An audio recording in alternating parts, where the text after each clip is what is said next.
ونعوذ بالله من شرور أنفسنا ومن سيئات أعمالنا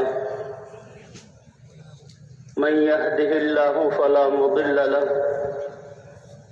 ومن يضلله فلا هادي له ونشهد أن لا إله إلا الله وحده لا شريك له ونشهد أن سيدنا ومولانا محمدا عبده ورسوله صلى الله تعالى عليه وعلى آله وصحبه وسلم تسليما كثيرا كثيرا. أما بعد فأعوذ بالله من الشيطان الرجيم. بسم الله الرحمن الرحيم. إن الذين قالوا ربنا الله ثم استقاموا تتنزل عليهم الملائكة ألا تخافوا ولا تحزنوا وأبشروا بالجنة التي كنتم توعدون نحن أولياؤكم في الحياة الدنيا وفي الآخرة ولكم فيها ما تشتهي أنفسكم ولكم فيها ما تدعون نزلا من غفور رحيم. وقال تعالى ولو أن أهل القرى آمنوا واتقوا لفتحنا عليهم بركات من السماء والأرض ولكن كذبوا فأخذناهم بما كانوا يكسبون. وقال تعالى ومن أحسن قولا ممن دعا إلى الله وعمل صالحا وقال إنني من المسلمين. صدق الله العظيم. وقال رسول الله صلى الله عليه وسلم إنكم على بينة من ربكم ما لم تظهر فيكم سكرتان سكرة الجهل وسكرة حب العيش وأنتم تأمرون بالمعروف وتنهون عن المنكر وتجاهدون في سبيل الله وإذا ظهر فيكم حب الدنيا لا تأمرون بالمعروف ولا تنهون عن المنكر ولا تجاهدون في سبيل الله القائلون يومئذ بالكتاب والسنة كالسابقين الأولين من المهاجرين والأنصار. وقال النبي صلى الله عليه وسلم أيها الناس إن الله سبحانه وتعالى يقول مروا بالمعروف وانهوا عن المنكر قبل أن تدعوا فلا أجيب لكم وتسألوني فلا أعطيكم وتستنصروني فلا أنصركم. وقال النبي صلى الله عليه وسلم ألا فليبلغ الشاهد منكم الغائب أو كما قال النبي صلی اللہ علیہ وسلم.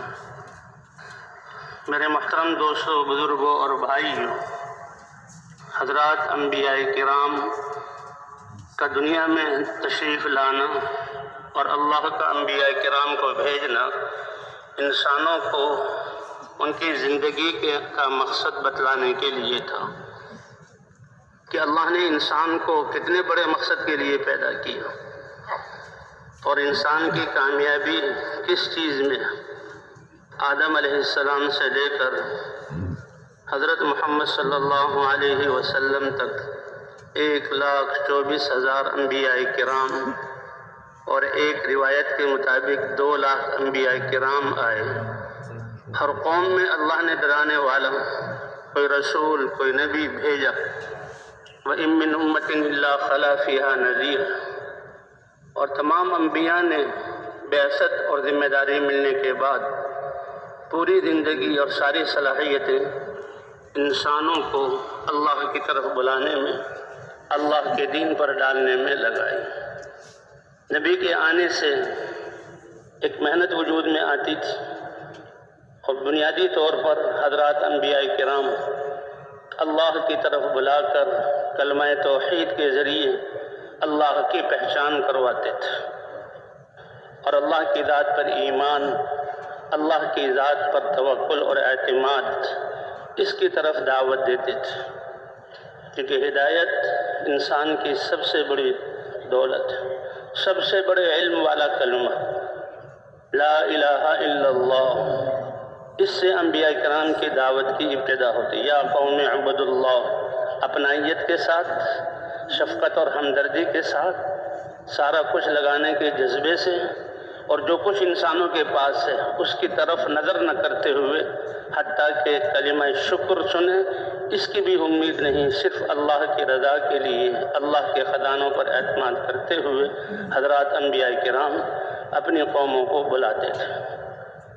یا قوم اعبد اللہ، اپنا یہ ظاہر، اے میری قوم اکیلے اللہ کی عبادت کرو، اللہ کے علاوہ کوئی عبادت کے لائق نہیں۔ اس لا الہ الا اللہ کی دعوت سے، کیونکہ سب سے بڑے علم والا کلمہ، علم کتنی ضروری چیز ہے انسان کے لیے، اللہ نے علم اتارا۔ باقی جتنی کائنات ہے، اعطا کل شیء خلقہ ثم ہدی، اللہ نے ہر چیز کو اس کا وجود اپنی قدرت سے عطا فرمایا، اور انسان و جنات کے علاوہ پتھر ہوں، ڈلے ہوں، درخت ہوں، جانور ہو، آسمان ہو، زمین ہو، سورج، چاند، ستارے، یہ دریا، یہ نباتات، یہ جمادات، سب نے کیسے استعمال ہونا ہے اللہ اس کو ہدایت دے دیتا ہے، اور ہر ایک اللہ کی تسبیح میں مشغول ہے۔ سبح للہ ما فی السماوات و ما فی الارض، یسبح للہ ما فی السماوات و ما فی الارض، ہر ایک کائنات میں سے ہر مخلوق اللہ کی تسبیح میں مشغول ہے۔ اللہ فرماتے ہیں تم اس کی تسبیح کو نہیں جانتے، تم ان کی نمازوں کو نہیں جانتے۔ کائنات میں سے کوئی چیز اللہ کی نافرمانی نہیں کر سکتی، لیکن یہ انسان جب دنیا میں آیا، اللہ نے تمہیں تمہارے ماؤں کے پیٹوں سے نکالا، تم کچھ بھی نہیں جانتے تھے، کیونکہ اس کے لیے اللہ نے آسمانوں سے علم اتارا۔ جبرائیل علیہ السلام کے ذریعے ایک علم اللہ نے بھیجا، وحی کے ذریعے۔ جبرائیل علیہ السلام کیسے فرشتے ہیں؟ ذی قوت امین، قوت والے ہیں، یہ خلاؤں کی کوئی طاغوتی قوت اللہ کے امر اور اللہ کے بھیجے ہوئے علم انسان کے لیے اس میں کوئی ذاتی نہیں کرا سکتے۔ امین، ذاتی طور پر بھی وہ امین ہے، اپنی طرف سے بھی ذاتی نہیں کر سکتے۔ حضرت جبرائیل علیہ السلام انسانوں کے لیے علم لے کر آ رہے ہیں۔ حضرات انبیاء کرام اپنی قوموں کو علم سے ابتدا کر رہے ہیں، اور سب سے بڑے علم والا کلمہ حضور صلی اللہ علیہ وسلم نے فرمایا، تمام نبیوں کو جو علم دیا گیا اور مجھے جو کچھ انبیاء کو دیا گیا وہ سارا علم دیا گیا، اور مجھے اس سے زیادہ بھی دیا گیا، تو اس پورے علم کے مجموعے کے اوپر اور چوٹی کی چیز اور افضل وَلَا إِلَٰهَ إِلَّا اللَّهُ وَحْدَهُ لَا شَرِيكَ لَهُ، اس کا یقین ہے۔ اس علم سے انبیاء نے شروع کیا، اور یہ کلمہ ساری کائنات سے سب سے افضل ہے، جسے حضرت موسیٰ علیہ السلام اللہ نے اپنی ہم کلامی کا مرتبہ عطا فرمایا، براہ راست اللہ بات فرما رہے ہیں، اور اللہ نے ان کو نبی بنا کر بنی اسرائیل کی طرف بھیجا، فرعون کی طرف بھیجا، کتنے معجزات ظاہر ہوئے۔ حضرت موسیٰ علیہ السلام عرض کرتے ہیں، اے اللہ خصنی بکلمۃ اذکرک بہا، کہ مجھے کوئی خصوصی کلمہ دیجئے میں جس کے ذریعے سے آپ کو یاد کروں۔ اللہ کی طرف سے جواب آیا، اے موسیٰ لا الہ الا اللہ کہو۔ علماء کرام فرماتے ہیں کہ موسیٰ علیہ السلام کے دل میں شاید یہ خیال آیا، یہ کلمہ تو اس کی دعوت سے ابتدا ہوتی ہے، ہر انسان اس کلمے کو بولتا ہے، ہر مسلمان اس کلمے سے ہی ابتدا کرتا ہے، تو میں تو اپنے لیے خصوصی کلمہ مانگ رہا ہوں جو کسی اور کو نہ ملے۔ پھر اللہ نے دوبارہ فرمایا، انہوں نے عرض کیا، اے اللہ مجھے کوئی خصوصی کلمہ عطا فرمائیے۔ اللہ نے فرمایا لا الہ الا اللہ کہو۔ پھر تیسری مرتبہ خصنی بکلمۃ اذکرک بہا، پھر اللہ کی طرف سے ایک جواب آیا کہ لا الہ الا اللہ کہو۔ پھر اللہ نے فرمایا، اے موسیٰ لو ان السماوات السبع والاراضین السبع بجميع ما فيهن وعليهن وما فوقهن وضعت في كفة ولا إله إلا الله في كفة لرجحت بهن لا إله إلا الله۔ ساتوں زمین، ساتوں آسمان جو اس کے بیچ میں اور اوپر اور تحت الثری تک نیچے ہے، اس سب کائنات کو ایک مجموعہ بنا کر ترازو کے ایک پلڑے میں رکھا جائے اور لا الہ الا اللہ یہ کلمہ جو اللہ نے دیا ہے انبیاء کو، اور انبیاء انسانوں پر پیش کرتے ہیں، اس کلمے کو دوسرے پلڑے میں رکھ دیا جائے، لرجحت بہن لا الہ الا اللہ، تو لا الہ الا اللہ والا پلڑا بھاری ہو جائے گا۔ اتنا اونچا کلمہ، سب سے بڑے علم والا کلمہ، اور سب سے ساری کائنات سے افضل ایمان والا، کہ اس کی زندگی اور بولوں کی ابتدا اس کلمے سے ہوتی ہے، علم کی ابتدا اس کلمے سے۔ پہلے تو اللہ کی ذات پر یقین ہے، اللہ کی صفات پر یقین ہے، یہ جاننا ہے کہ اللہ کے علاوہ کوئی عبادت کے لائق نہیں۔ پھر علم آگے کہ اللہ چاہتا کیا ہے، کس لیے اللہ نے ہمیں یہاں بھیجا ہے، اس کی چاہتوں کے علم میں لگنا، یہ زندگی اس کے لیے۔ اس لیے تمام انبیاء کرام کی محنت کی ابتدا بگڑے ہوئے انسانوں کو بنانے میں اس لا الہ الا اللہ کی دعوت سے، کیونکہ نوح علیہ السلام سے لے کر حضرت محمد صلی اللہ علیہ وسلم تک جتنے بھی رسول اور انبیاء بھیجے گئے، بگڑی ہوئی اور نافرمان قوموں کی طرف، کہ انسان اپنے ظاہری اسباب کو دیکھ کر اور ان محدود ان کے وسائل جو اس کے پاس ہیں اور ظاہر کو دیکھ کر اور باپ دادا کے طریقوں کو دیکھ کر یہ خواہشات پر چلتا ہے اور دنیا کو مطمئن نظر بنا کر اپنی زندگی کی ترتیب بناتا ہے، یہ جہالت ہے۔ اس کے لیے اللہ اس کلمے کی دعوت کو دے کر بھیجتے ہیں، اور انبیاء کرام اس سے ابتدا کرتے ہیں۔ اور سب سے زیادہ عرصہ اس کلمے، کیونکہ اس کلمے کے تقاضے سب سے پہلا یقینوں کو بدلنا، جذبات کو بدلنا، اپنی زندگی کے طریقوں کو بدلنا۔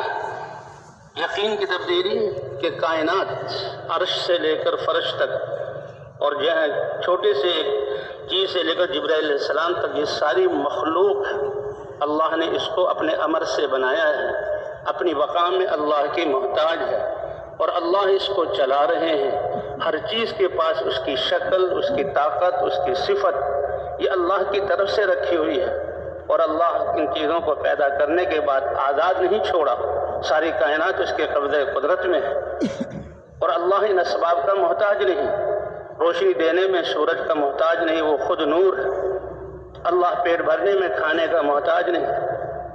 تو ساری کائنات کی موجود ہے، اس میں صفات ہیں، یہ چل رہی ہے، نظر آ رہا ہے، لیکن کرنے والی ذات پیچھے اللہ کی ہے۔ تو یہ ایمان اور یقین سب سے بڑی دولت حضور صلی اللہ علیہ وسلم کی خدمت میں مدینہ منورہ میں جو پہلے آسمانی کتابیں تھیں، ان کے ایک بہت بڑے دو عالم حضور کی خدمت میں آئے اور حضور سے پوچھا کائنات میں سب سے بڑی گواہی کیا ہے؟ کسی چیز کو دیکھ کر معلوم ہو کر اس کی گواہی دینا یہ ہے کہ سب سے بڑی گواہی۔ اللہ کے رسول صلی اللہ علیہ وسلم خاموشی اختیار فرماتے ہیں۔ یکایک جبرائیل علیہ السلام اللہ کی طرف سے وحی لے کر آتے ہیں۔ کیا قسمت ہے اس امت کی کہ جبرائیل علیہ السلام کا حضور کی طرف آنا اور ان کے علم کے لیے وحی لانا۔ تو وحی لے کر آئے، بعد اعوذ باللہ من الشیطان الرجیم، شہد اللہ انہ لا الہ الا هو والملائکۃ واولو العلم قائما بالقسط لا الہ الا هو العزیز الحکیم۔ کہ اللہ گواہی دے رہے ہیں کس بات کی؟ کہ اللہ کے علاوہ کوئی عبادت کے لائق نہیں، اور سارے فرشتے اس بات کی گواہی دیتے ہیں اور اہل علم گواہی دیتے ہیں کہ اللہ کے علاوہ کوئی عبادت، قائما بالقسط، وہ عدل کے ساتھ، انصاف کے ساتھ اپنے امر کو لے کر چل رہا ہے۔ اور پھر لا الہ الا هو العزیز الحکیم، اللہ کے علاوہ کوئی عبادت کے لائق نہیں، وہ غالب ہے اور اپنے سارے کاموں میں حکمت والا ہے۔ کیونکہ ان کے پاس آسمانی کتاب کا علم تھا، وہ تو اس تحقیق کے لیے کہ واقعی یہ نبی ہیں، وہی آج فوراً کھڑے ہو گئے اور حضور کے ہاتھوں کو چوما اور فوراً اپنے مذہب کو چھوڑ کر اسلام میں داخل ہو گئے، اور اشہد ان لا الہ الا اللہ و اشہد ان محمد رسول اللہ، اس بات کی گواہی دی اور صحابی بن گئے۔ تو اللہ تعالیٰ نے انبیاء کو انسانوں تک اللہ کا پیغام پہنچانے کے لیے ایک عزت والا، آسان اور کامیابی والا راستہ بتانے کے لیے کہ یہ انسانیت ساری مخلوق کو چھوڑ کر اللہ کے سامنے جھکے، اللہ کی ماننے والی، اللہ کی ذات کا اس پہ یقین ہو۔ اسی لیے اس کلمے کو کلمہ ایمان، اللہ پر یقین رکھنا، کلمہ معرفت، اللہ کی معرفت، صفات اور ذات کو پہچاننا، اور کلمہ اخلاص کہ ہر عمل اللہ کی بنیاد پر ہو۔ قل ان صلاتی و نسکی و محیای و مماتی للہ رب العالمین، حکم ہے حضور آپ کہہ دیجیے کہ میری نماز، میرے اعمال، میری قربانیاں، حتیٰ کہ زندگی اور موت، وہ بھی کس کے لیے ہیں؟ اللہ کے لیے ہے۔ نسبت سے چیز کی قیمت بدل جاتی ہے۔ ایک اینٹ روڈ پر لگی ہوئی ہے، سب چلتے ہیں، گدھا بھی چل رہا ہے، گھوڑا بھی چل رہا ہے، انسان بھی چل رہے ہیں، گاڑی بھی چل رہی ہے۔ اسی اینٹ کو گھر میں لگا دیا جاتا ہے تو یہ جانور نہیں آ سکتے، گندگی نہیں پھیلا سکتے۔ اسی اینٹ کو بیت اللہ اور مسجد میں لگا دیا جاتا ہے، بغیر وضو اور جوتوں کے سمیت وہاں نہیں آ سکتے۔ تو نسبت سے چیز کی قیمت بدل جاتی ہے۔ تو نسبت ہر عمل میں اللہ کی نسبت، اسی لیے کہتے ہیں کہ انسان کے اعمال سب سے زیادہ کائنات میں کمائی کرنے والا انسان ہے۔ اور یہ تھوڑی سی زندگی جو دی ہے کہ اس کے اعمال وہ اتنے اہم اعمال ہیں، اگر ایمان کے ساتھ اللہ کے لیے ہر وقت اس سے جو اعمال صادر ہو رہے ہیں، اس کا ایک ایک عمل ساتوں زمین اور آسمان سے زیادہ قیمتی ہے۔ سب سے زیادہ کمائی یہ مسلمان ایمان کی حالت میں جو اعمال کرتا ہے، سب سے زیادہ، اس سے زیادہ کوئی کمائی کرنے والا نہیں ہے۔ من عمل صالحا من ذکر او انثى وهو مؤمن، ایمان کی حالت میں مرد ہو یا عورت ہو، نیکی کرے، اللہ کا حکم بجا لائے، تو اللہ کا وعدہ ہے دنیا اور آخرت بنائیں گے۔ جب انسان جب ایمان اور اعمال پر آتا ہے، اللہ اس کی آخرت بناتے ہیں، وہ اپنی آخرت کا سرمایہ جمع کر رہا ہے، اس کے لیے جنت بن رہی ہے اور اس کو مزین کیا جا رہا ہے، اس میں نعمتوں کا اضافہ کیا جا رہا ہے، اصل ٹھکانہ وہ ہے۔ اور جس کی جنت بنتی ہے، اللہ اس کی دنیا کو بھی جنت کے نمونے کا امن والا، عافیت والا بنا دیتے ہیں۔ بننا یہ نہیں کہ دنیا کی زیب و زینت اور اسباب اس میں جمع ہو جائیں، نہیں، اطمینان، امن، عافیت، محبت۔ تو انسان کے اعمال کے ذریعے اس کی آخرت بنتی ہے، اور آخرت کے نتیجے میں اللہ اس کی دنیا کو بھی بنا دیتے ہیں۔ اور اگر خدا نخواستہ یہ انسان اپنی زندگی کے سرمایے کو اور اس کے قیمتی ہونے کو اور سانسوں کی قیمت کو نہیں سمجھتا، خواہشات اور نافرمانی پر لگتا ہے، تو اس کی آخرت بگڑتی ہے۔ اور اگر جب آخرت بگڑتی ہے تو اللہ اس کی دنیا بھی بگاڑ دیتے ہیں۔ نقشے جاہے جتنے بھی ہوں، اور ہر وقت یہ اعمال کر رہا ہے۔ اب یہ اتنے مجمع کا اس میدان میں ایسے جمع ہونا، بیٹھنا، ان کا آنا، اس پر اللہ کیا دیں گے؟ آتے ہوئے یہاں بھی آ کر کتنا غبار پڑا، جی ہاں، اور پھر کتنے قدم چلے، اور کیسے ان کے پیسے خرچ کیے، اور کیسے مشقتیں آئیں، کھانا پینا آگے پیچھے ہوا، اور ساری چیزوں کو چھوڑ کر یہ یہاں جمع ہوئے۔ تو اللہ فرماتے ہیں میرے لیے جمع ہونے کے والوں کے، میری نسبت پر جمع ہونے والوں کے لیے میری محبت واجب ہو گئی، میرے لیے آپس میں بیٹھنے والوں کے لیے میری محبت واجب ہو گئی، میرے لیے میری نسبت پر ایک دوسرے سے ملاقات کرنے والوں کے لیے میری محبت واجب ہو گئی۔ اور عرش کے نیچے جبکہ سارے انسان اور کافر تو سب انشاءاللہ کا جلال اور محشر کا میدان، جی ہاں، وَتَرَى النَّاسَ سُكَارَىٰ وَمَا هُمْ بِسُكَارَىٰ وَلَٰكِنْ عَذَابَ اللَّهِ شَدِيدٌ، حمل والوں عورتوں کے حمل گر جائیں گے ڈر کی وجہ سے، اور لوگوں کے ہوش اڑ جائیں گے جیسے نشے میں ہوتے ہیں، لیکن یہ اللہ کا غصہ اور عذاب اس کی سختی کی وجہ سے۔ فرمایا کچھ لوگ ایسے ہوں گے جن کو اللہ اپنے عرش کے سائے کے نیچے جگہ دیں گے، اور ان میں سے وہ تو مسلمان بھی ہوں گے جن کا ملنا اور جدا ہونا اللہ کے لیے ہو، جی ہاں، اجتماع للہ، اللہ کے لیے جمع ہوتے ہوں اور اللہ کے لیے جدا ہوتے ہوں۔ تو ہمارا یہ سب کا جمع ہونا یہ اللہ کے لیے، اللہ کی نسبت پر عمل۔ اب یہاں نماز ادا کی اتنے بڑے مجمع نے، پھر اللہ کے راستے کی نماز، اور نماز ادا کر کے پھر یہ بیٹھ گئے۔ ان کا بیٹھنا، ان کا دیکھنا، ان کا سننا، بولنے والے کا بولنا، اور پھر اگر کوئی مشقت آئے تو یہ سب نیکیاں ہیں جو اللہ اس کے لیے لکھتے ہیں، اور اس کا اجر اللہ اپنی رضا کی صورت میں آخرت میں عطا فرمائیں گے اور جنت کی صورت میں عطا فرمائیں گے، اور اس کا اثر دنیا میں آپس میں الفتیں، محبتیں، اور آپس میں جو ہے ایثار اور ہمدردی کے جذبات اور اللہ اخلاق عطا فرمائیں گے۔ یہ کوئی معمولی نہیں ہے اللہ کی نسبت پر جمع ہونا۔ انسان یہ اعمال کی مشین ہے، ہر وقت اس سے عمل ظاہر ہوگا، دیکھ رہا ہے، اگر بے مقصد غفلت کا دیکھنا دیکھ رہا ہے، اس پر یہ روئے گا۔ اگر ایمان کی بنیاد پر اللہ کا امر سمجھ کر دیکھ رہا ہے، اللہ اس کو اپنا دیدار عطا فرمائیں گے۔ الفاظ بول رہا ہے، بولنا فضول بے مقصد، اگر گناہ میں ہے تو اللہ کی پناہ، لیکن اللہ کے امر کی وجہ سے بول رہا ہے تو اس کا بولنا، اس پر اللہ وہ اجر عطا فرمائیں گے کہ زمین اور آسمان کے خزانے اس کے پاسنگ میں بھی نہیں آ سکتے۔ یہ ایمان والے کا ایک دفعہ سبحان اللہ کہنا، حضرت سلیمان علیہ السلام نے فرمایا کہ یہ داؤد اور آل داؤد، ان کی بادشاہت اور مملکت، اس میں سلیمان علیہ السلام کی بادشاہت ہواؤں پر، پرندوں پر، جنات پر، یہ سب پر حکومت اس سے کہیں زیادہ بہتر ہے ایمان والے کا سبحان اللہ کہنا۔ انسان یہ اعمال کی مشین ہے، اور یہ ایسا سرمایہ ہر وقت صادر ہوتا ہے، اور یہ ایسا سرمایہ ہے کہ یہ ہر وقت انسان کو آخرت میں بھی نفع دے گا اور دنیا میں بھی نفع دے گا۔ ایسا سرمایہ جس پر کوئی کسٹم نہیں، کسی بارڈر پر کوئی ان اعمال کو روک نہیں سکتا۔ انسان اپنے ایمان، جتنا اونچا ایمان ہوگا اللہ کی مدد اس کے بقدر ہوگی، اور اس کی نمازیں، اس کا ذکر ہر وقت عمل میں۔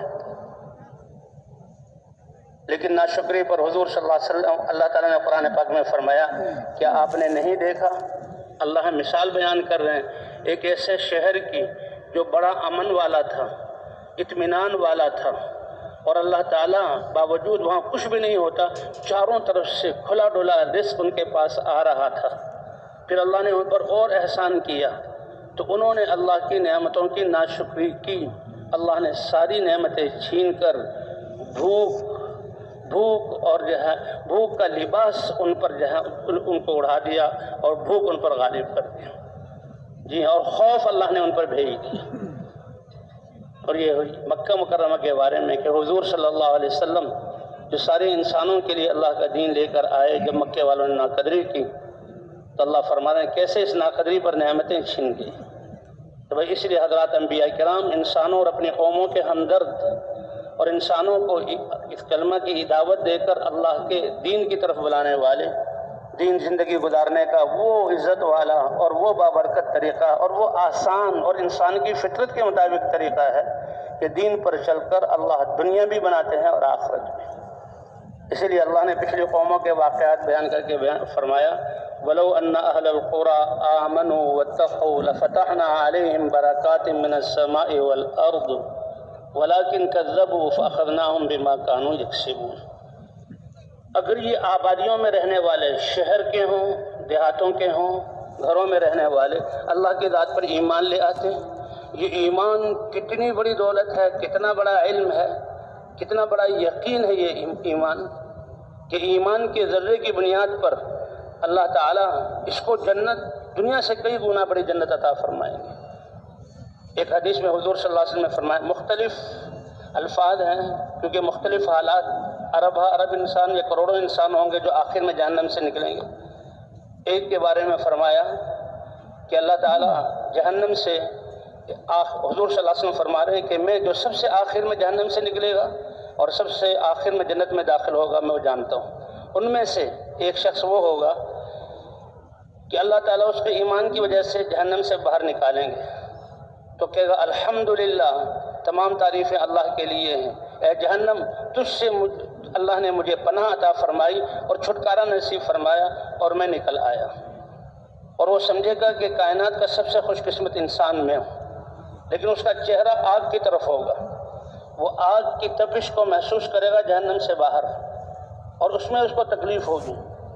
تو اللہ سے دعا کرے گا، اے اللہ اس چہرے کو میرے جہنم سے پھیر دے، تاکہ یہ دیکھ کر اور اس کی جو گرمی سے مجھے تکلیف ہو رہی ہے، اللہ اس کا چہرہ پھیر دیں گے۔ تو چہرہ جو پھرے گا جنت کی طرف۔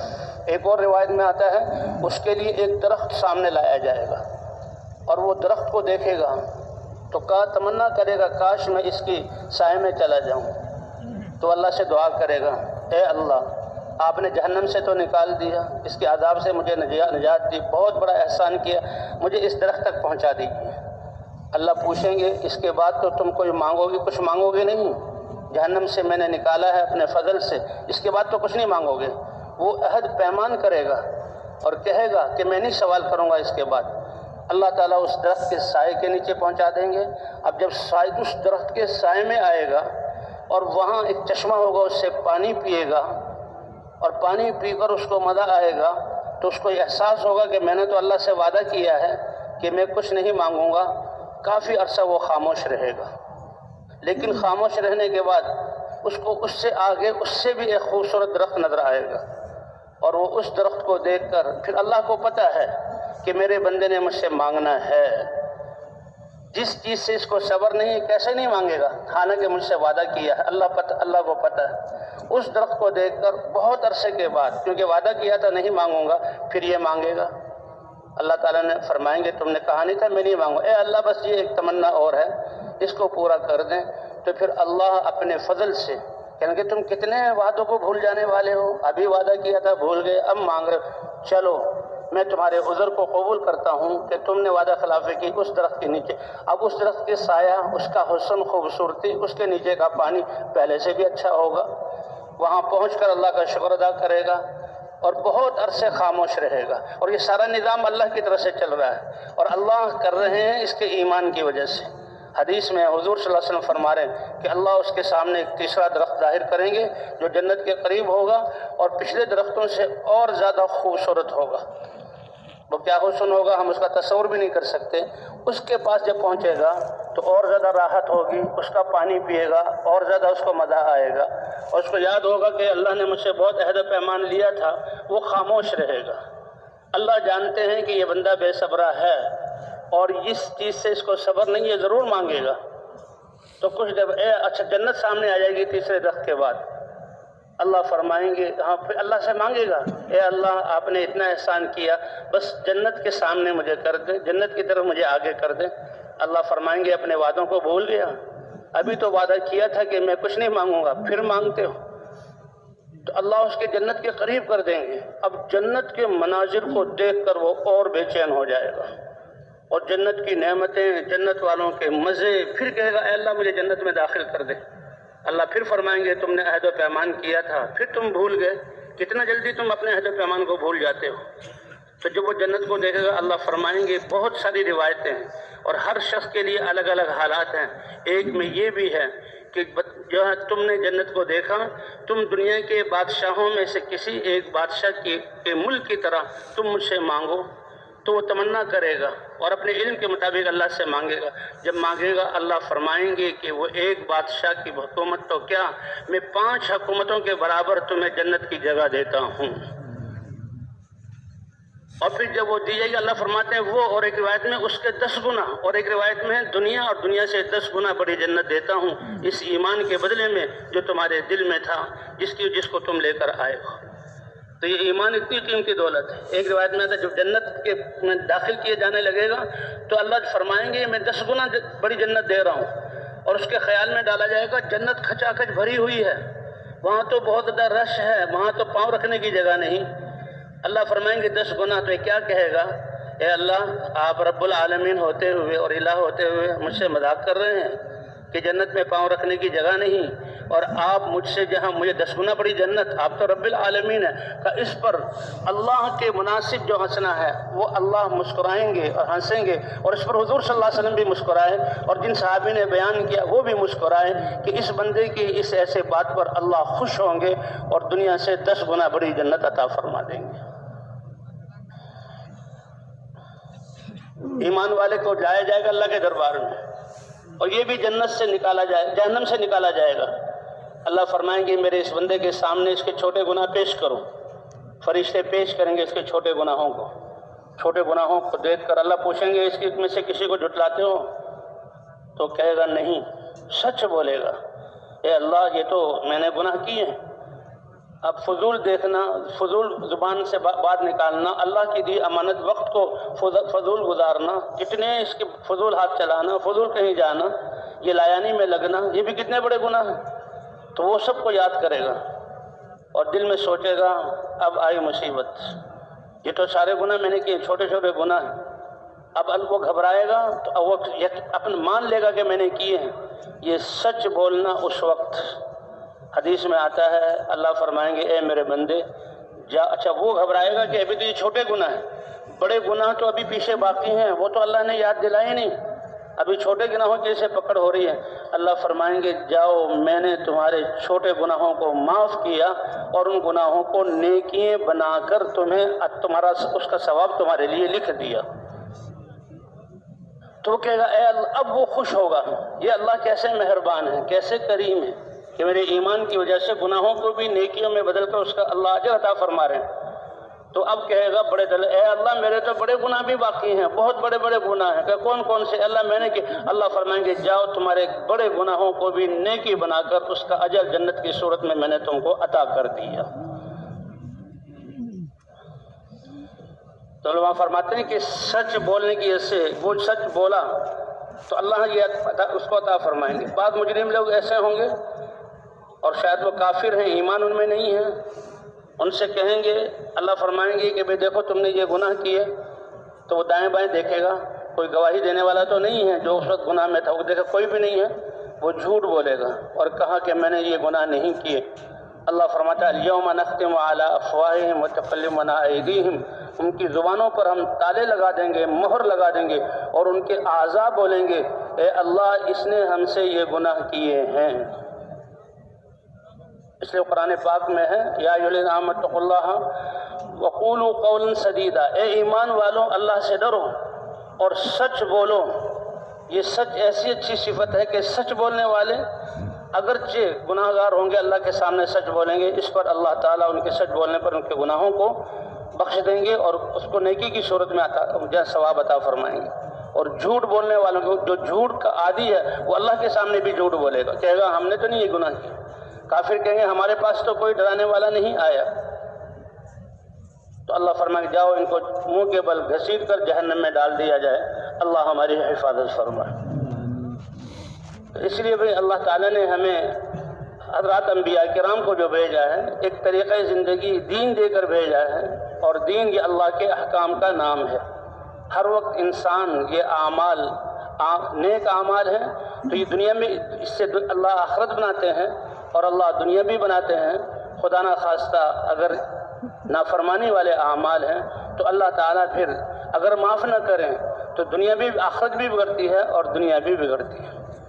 حدیث پاک میں آتا ہے کہ انسان کی نیت اور ارادہ، من ہم بحسنۃ، ایک انسان دل میں خیال آیا نیکی کا اور اس نے اس خیال کو جمایا کہ میں نے یہ نیکی کرنی ہے اور ابھی نیکی کی نہیں، تو اسی وقت اس کے لیے ایک نیکی لکھ دی جاتی ہے، ایک نیکی لکھ دی جاتی ہے کہ میرے بندے نے نیکی کا ارادہ کیا، جو خیال اس میں جمع ابھی کی نہیں ہے تو ایک نیکی لکھ دی جائے۔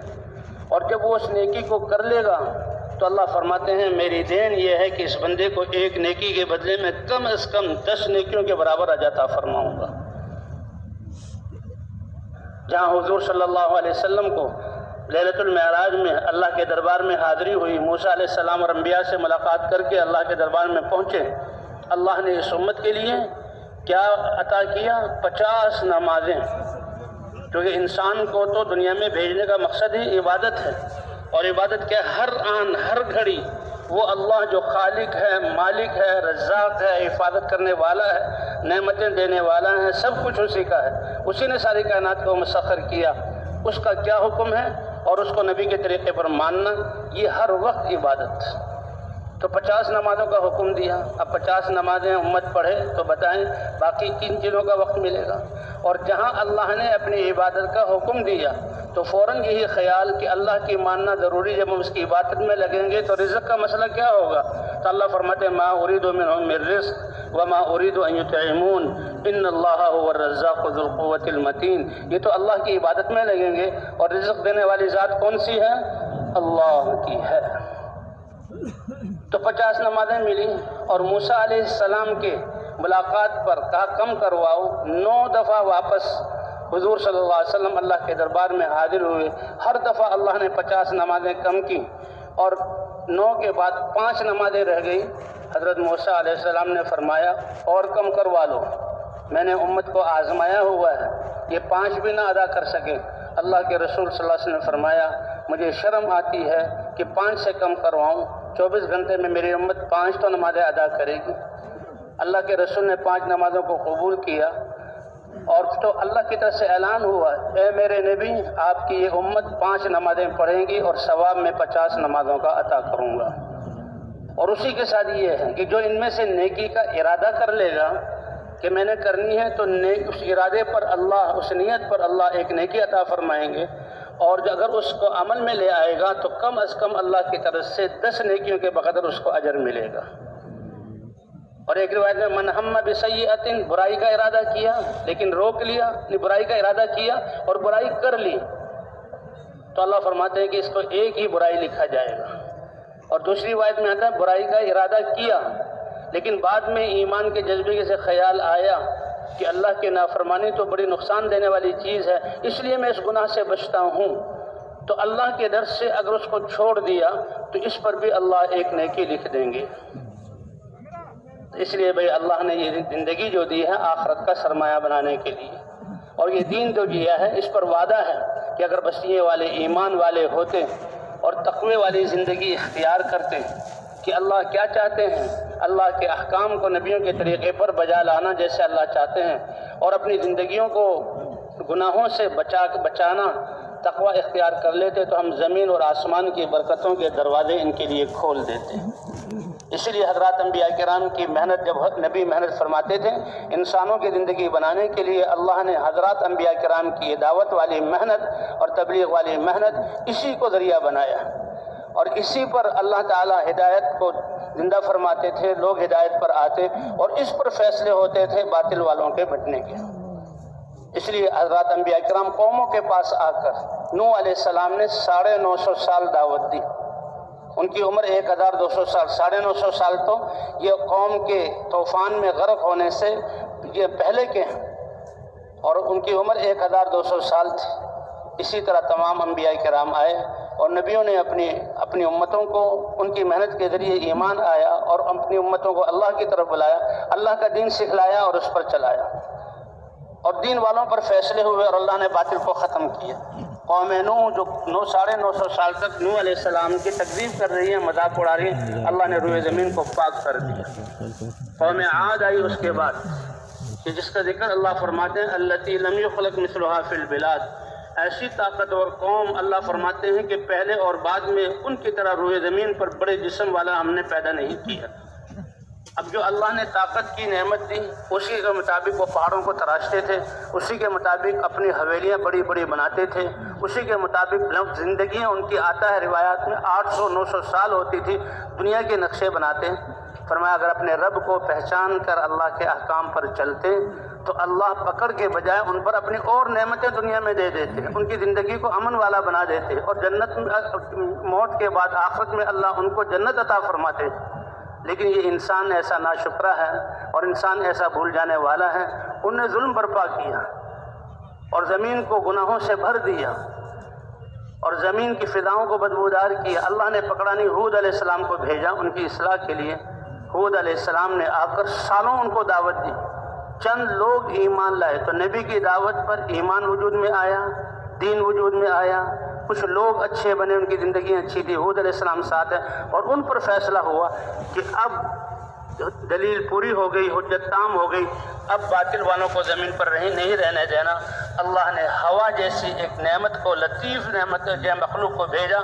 7 لیال و 8 ایام، 7 راتیں اور 8 دن مسلسل ہوا چلی.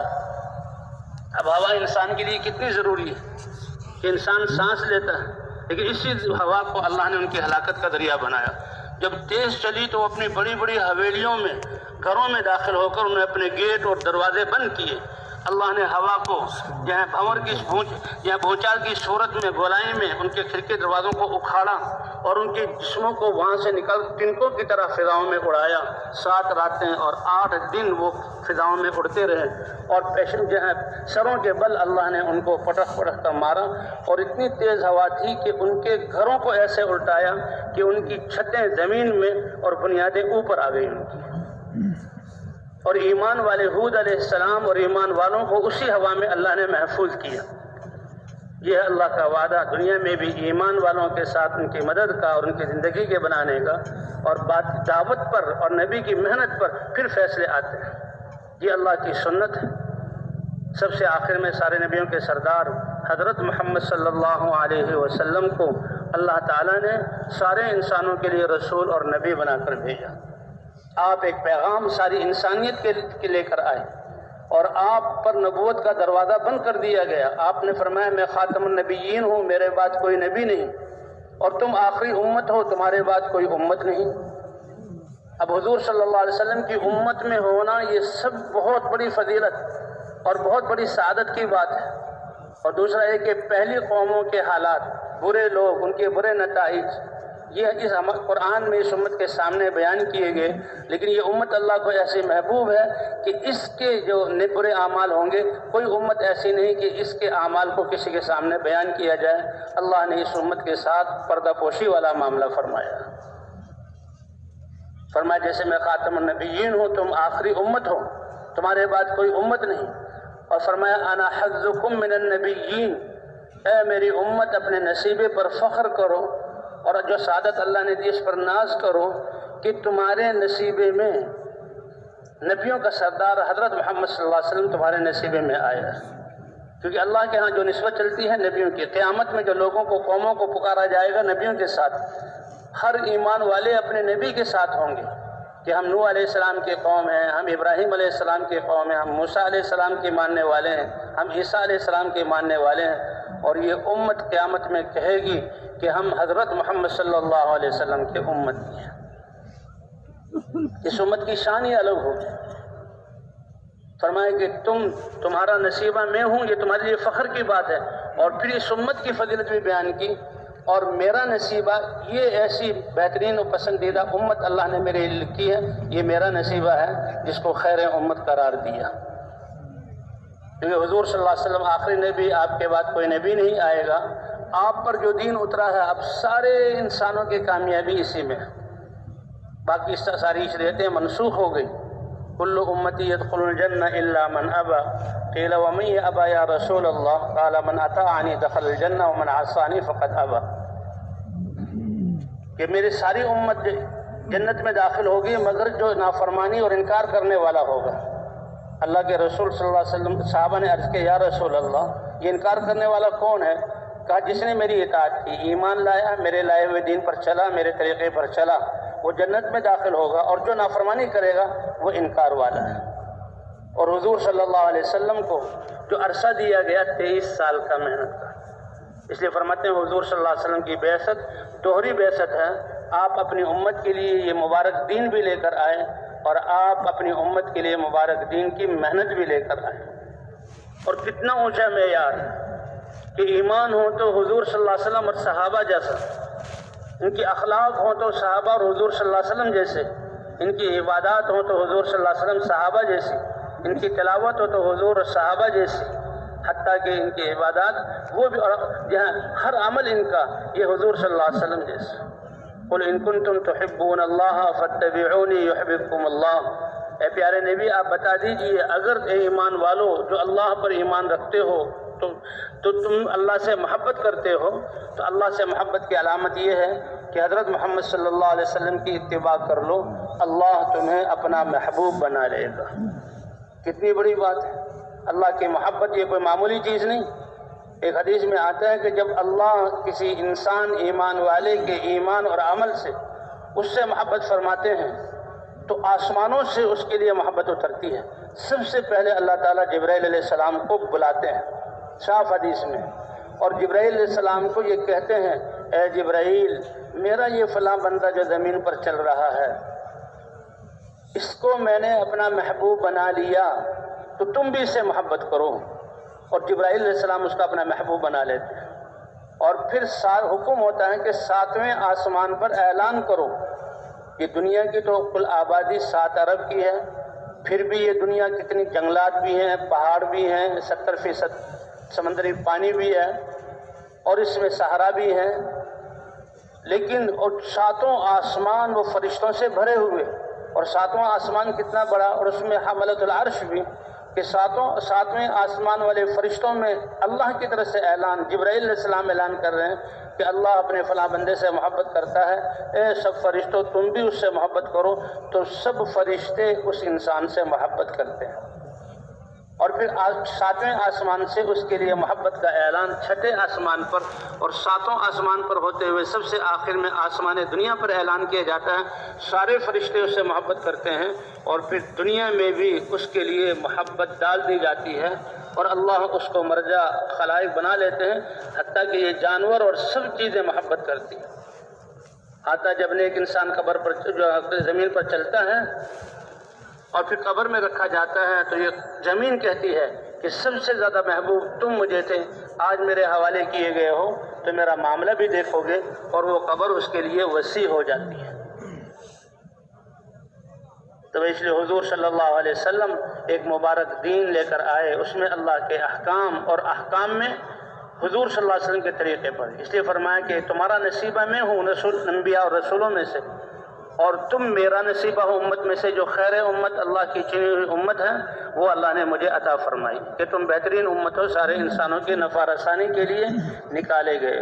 حضور صلی اللہ علیہ وسلم کی ختم نبوت کی وجہ سے وہ محنت نبیوں والی جس سے انسانیت سدھرتی تھی، اور انسانوں کے لیے زندگی گزارنے کا سب سے آسان اور عزت والا طریقہ دین اور آسان طریقہ انسانوں کی زندگی میں آتا تھا، اور ان کے لیے دنیا آخرت کے فیصلے ہوتے تھے، وہ محنت اللہ نے ختم نبوت کی وجہ سے اس امت کو عطا فرمائی۔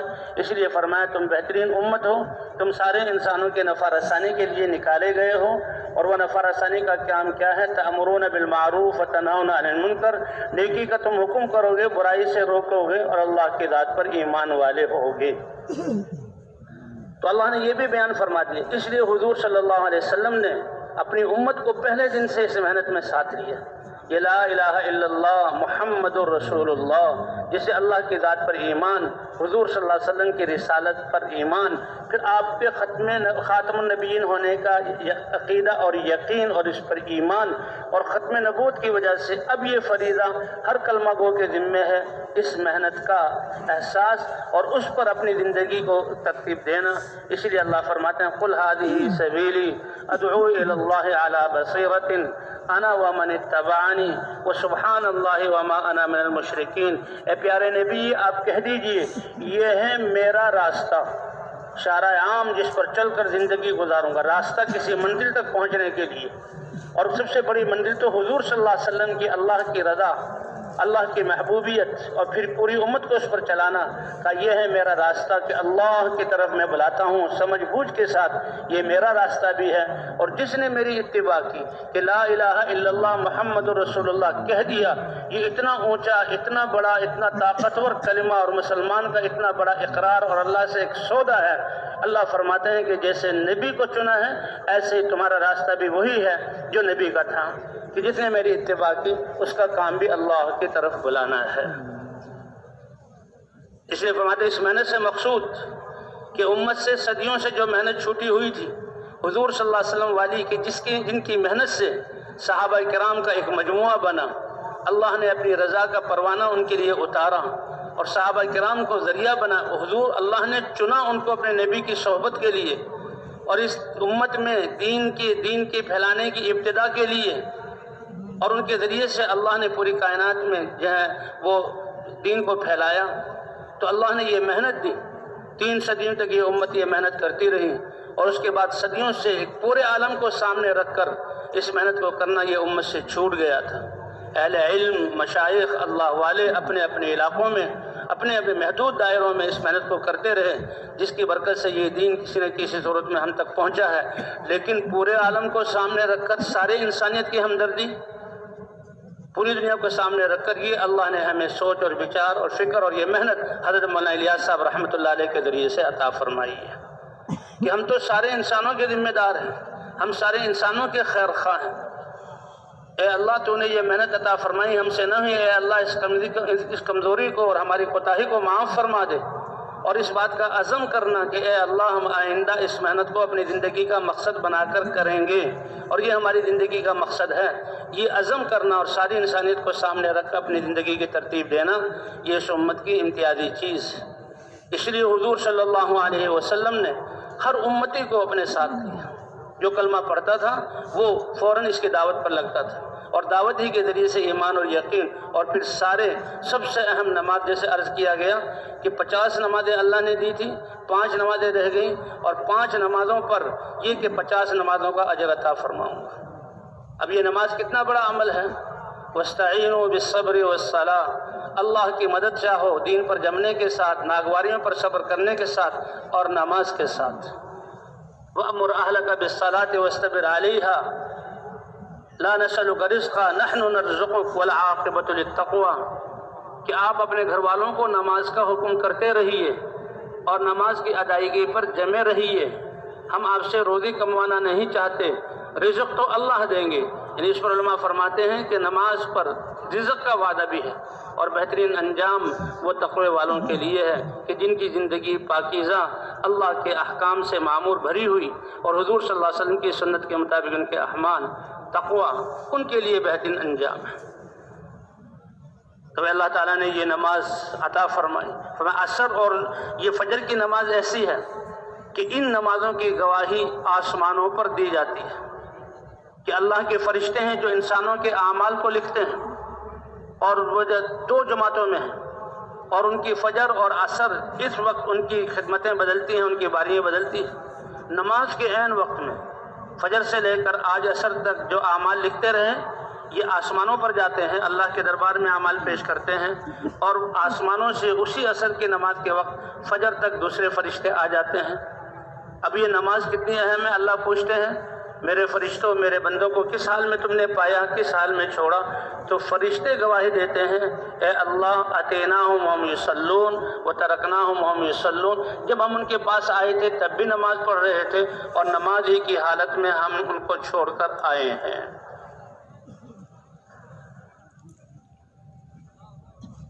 اور یہ نماز انسان کو ان الصلاۃ تنہی عن الفحشاء والمنکر، کہ نماز جو انسان کو ساری بے حیائی والے کاموں سے اور گناہوں سے روکتی ہے، انسان کی روح کو، دل و دماغ کو منور اور معطر اور خوشبودار بنا دیتی ہے، اور ساری جسم کی اصلاح ہی کرتی ہے نماز۔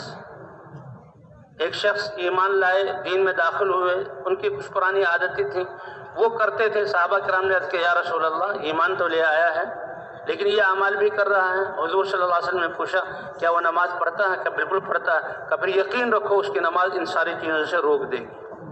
اور صحابہ فرماتے ہیں ہم نے دیکھا کہ وہ جب نماز کا اہتمام کر رہا ان کی زندگی پاکیزہ بن گئی اور بہت اچھا ان کا اسلام ہو گیا۔ تو ایمان کے ساتھ یہ نماز ایسا ہے کہ جس کی نماز ٹھیک ہو گئی اللہ اس کی ساری زندگی کو ٹھیک کر دیں گے، اور سارے دین پر چلنا اللہ اس کے لیے آسان کر دیں گے، اللہ آسان کر دیں گے۔ اور پھر اللہ سے مانگنے کا سب سے بڑا ذریعہ یہ نماز۔ صحابہ کرام کے قصے، حضور صلی اللہ علیہ وسلم کے قصے، غزوہ بدر کے موقع پر حضور صلی اللہ علیہ وسلم تو ایک 40 آدمیوں کا قافلہ ابو سفیان کا، کہ جو سامان تجارت اور سامان اور آلات حرب لے کر جا رہا تھا اور مسلمانوں پر انہوں نے آ کر حملہ کرنا تھا، اس کو لینے کے لیے نکلے تھے۔ صرف ایک گھوڑا تھا حضرت مقداد کے پاس، اور کوئی جو ہے ہتھیار 10 سے زیادہ نہیں تھے۔ اللہ نے ان کو تو راستہ دکھلا دیا، اور حضور صلی اللہ علیہ وسلم جب بدر کے موقع پر پہنچے ہیں تو 1000 مکہ کے جنگجو بڑے غصے میں اور بڑے دانت پیستے ہوئے حضور صلی اللہ علیہ وسلم کے سامنے موجود ہوئے۔ تو صحابہ کرام رضوان اللہ علیہ اجمعین حضور صلی اللہ علیہ وسلم نے ان سے پوچھا کہ کیا خیال ہے؟ تو سب نے عرض کیا کہ اللہ کے رسول جو آپ کا حکم ہو، ہم تو آپ کے ساتھ ہیں، حضور صلی اللہ علیہ وسلم مدینے والوں سے خاص طور پر پوچھنا چاہتے تھے کہ مدینے میں جو آپ کی ہجرت کر کے تشریف آوری ہوئی، ان سے یہ وعدہ ہوا تھا کہ مدینے میں رہتے ہوئے اگر کوئی دشمن حملہ کرے گا تو یہ ہمارا ساتھ دیں گے مدینے والے مسلمان، لیکن باہر جا کر اگر دشمن آیا تو وہ معاہدہ نہیں تھا، اس لیے بار بار حضور صلی اللہ علیہ وسلم صحابہ سے مشورہ کر رہے تھے۔ تو مدینے والوں کو احساس ہو گیا اور مدینے والوں نے کہا یا رسول اللہ، کیا آپ ہم سے پوچھنا چاہ رہے ہیں تو سنیے، ہم آپ کے ساتھ ہیں، ہم یہ کہیں گے آپ بھی چلیں، آپ کے یہ مسلمان امتی بھی چلیں، آپ کا رب بھی آپ کے ساتھ ہو اور ہم بالکل آپ کے ساتھ ہیں۔ اذهب انت وربك فقاتلا انا معكما مقاتلون۔ اگر یہ باہر جنگ کا نوبت آ گئی ہے اور زیادہ تعداد انصار کی ہے تو جیسے آپ جہاں جہاد کریں گے تو ہم بھی شانہ بشانہ آپ کے ساتھ ہیں۔ حضور صلی اللہ علیہ وسلم کا چہرہ چمک اٹھا اور آپ خوش ہوئے کہ انصار مدینہ نے میری مدد کا کیسے انداز میں اظہار کیا ہے۔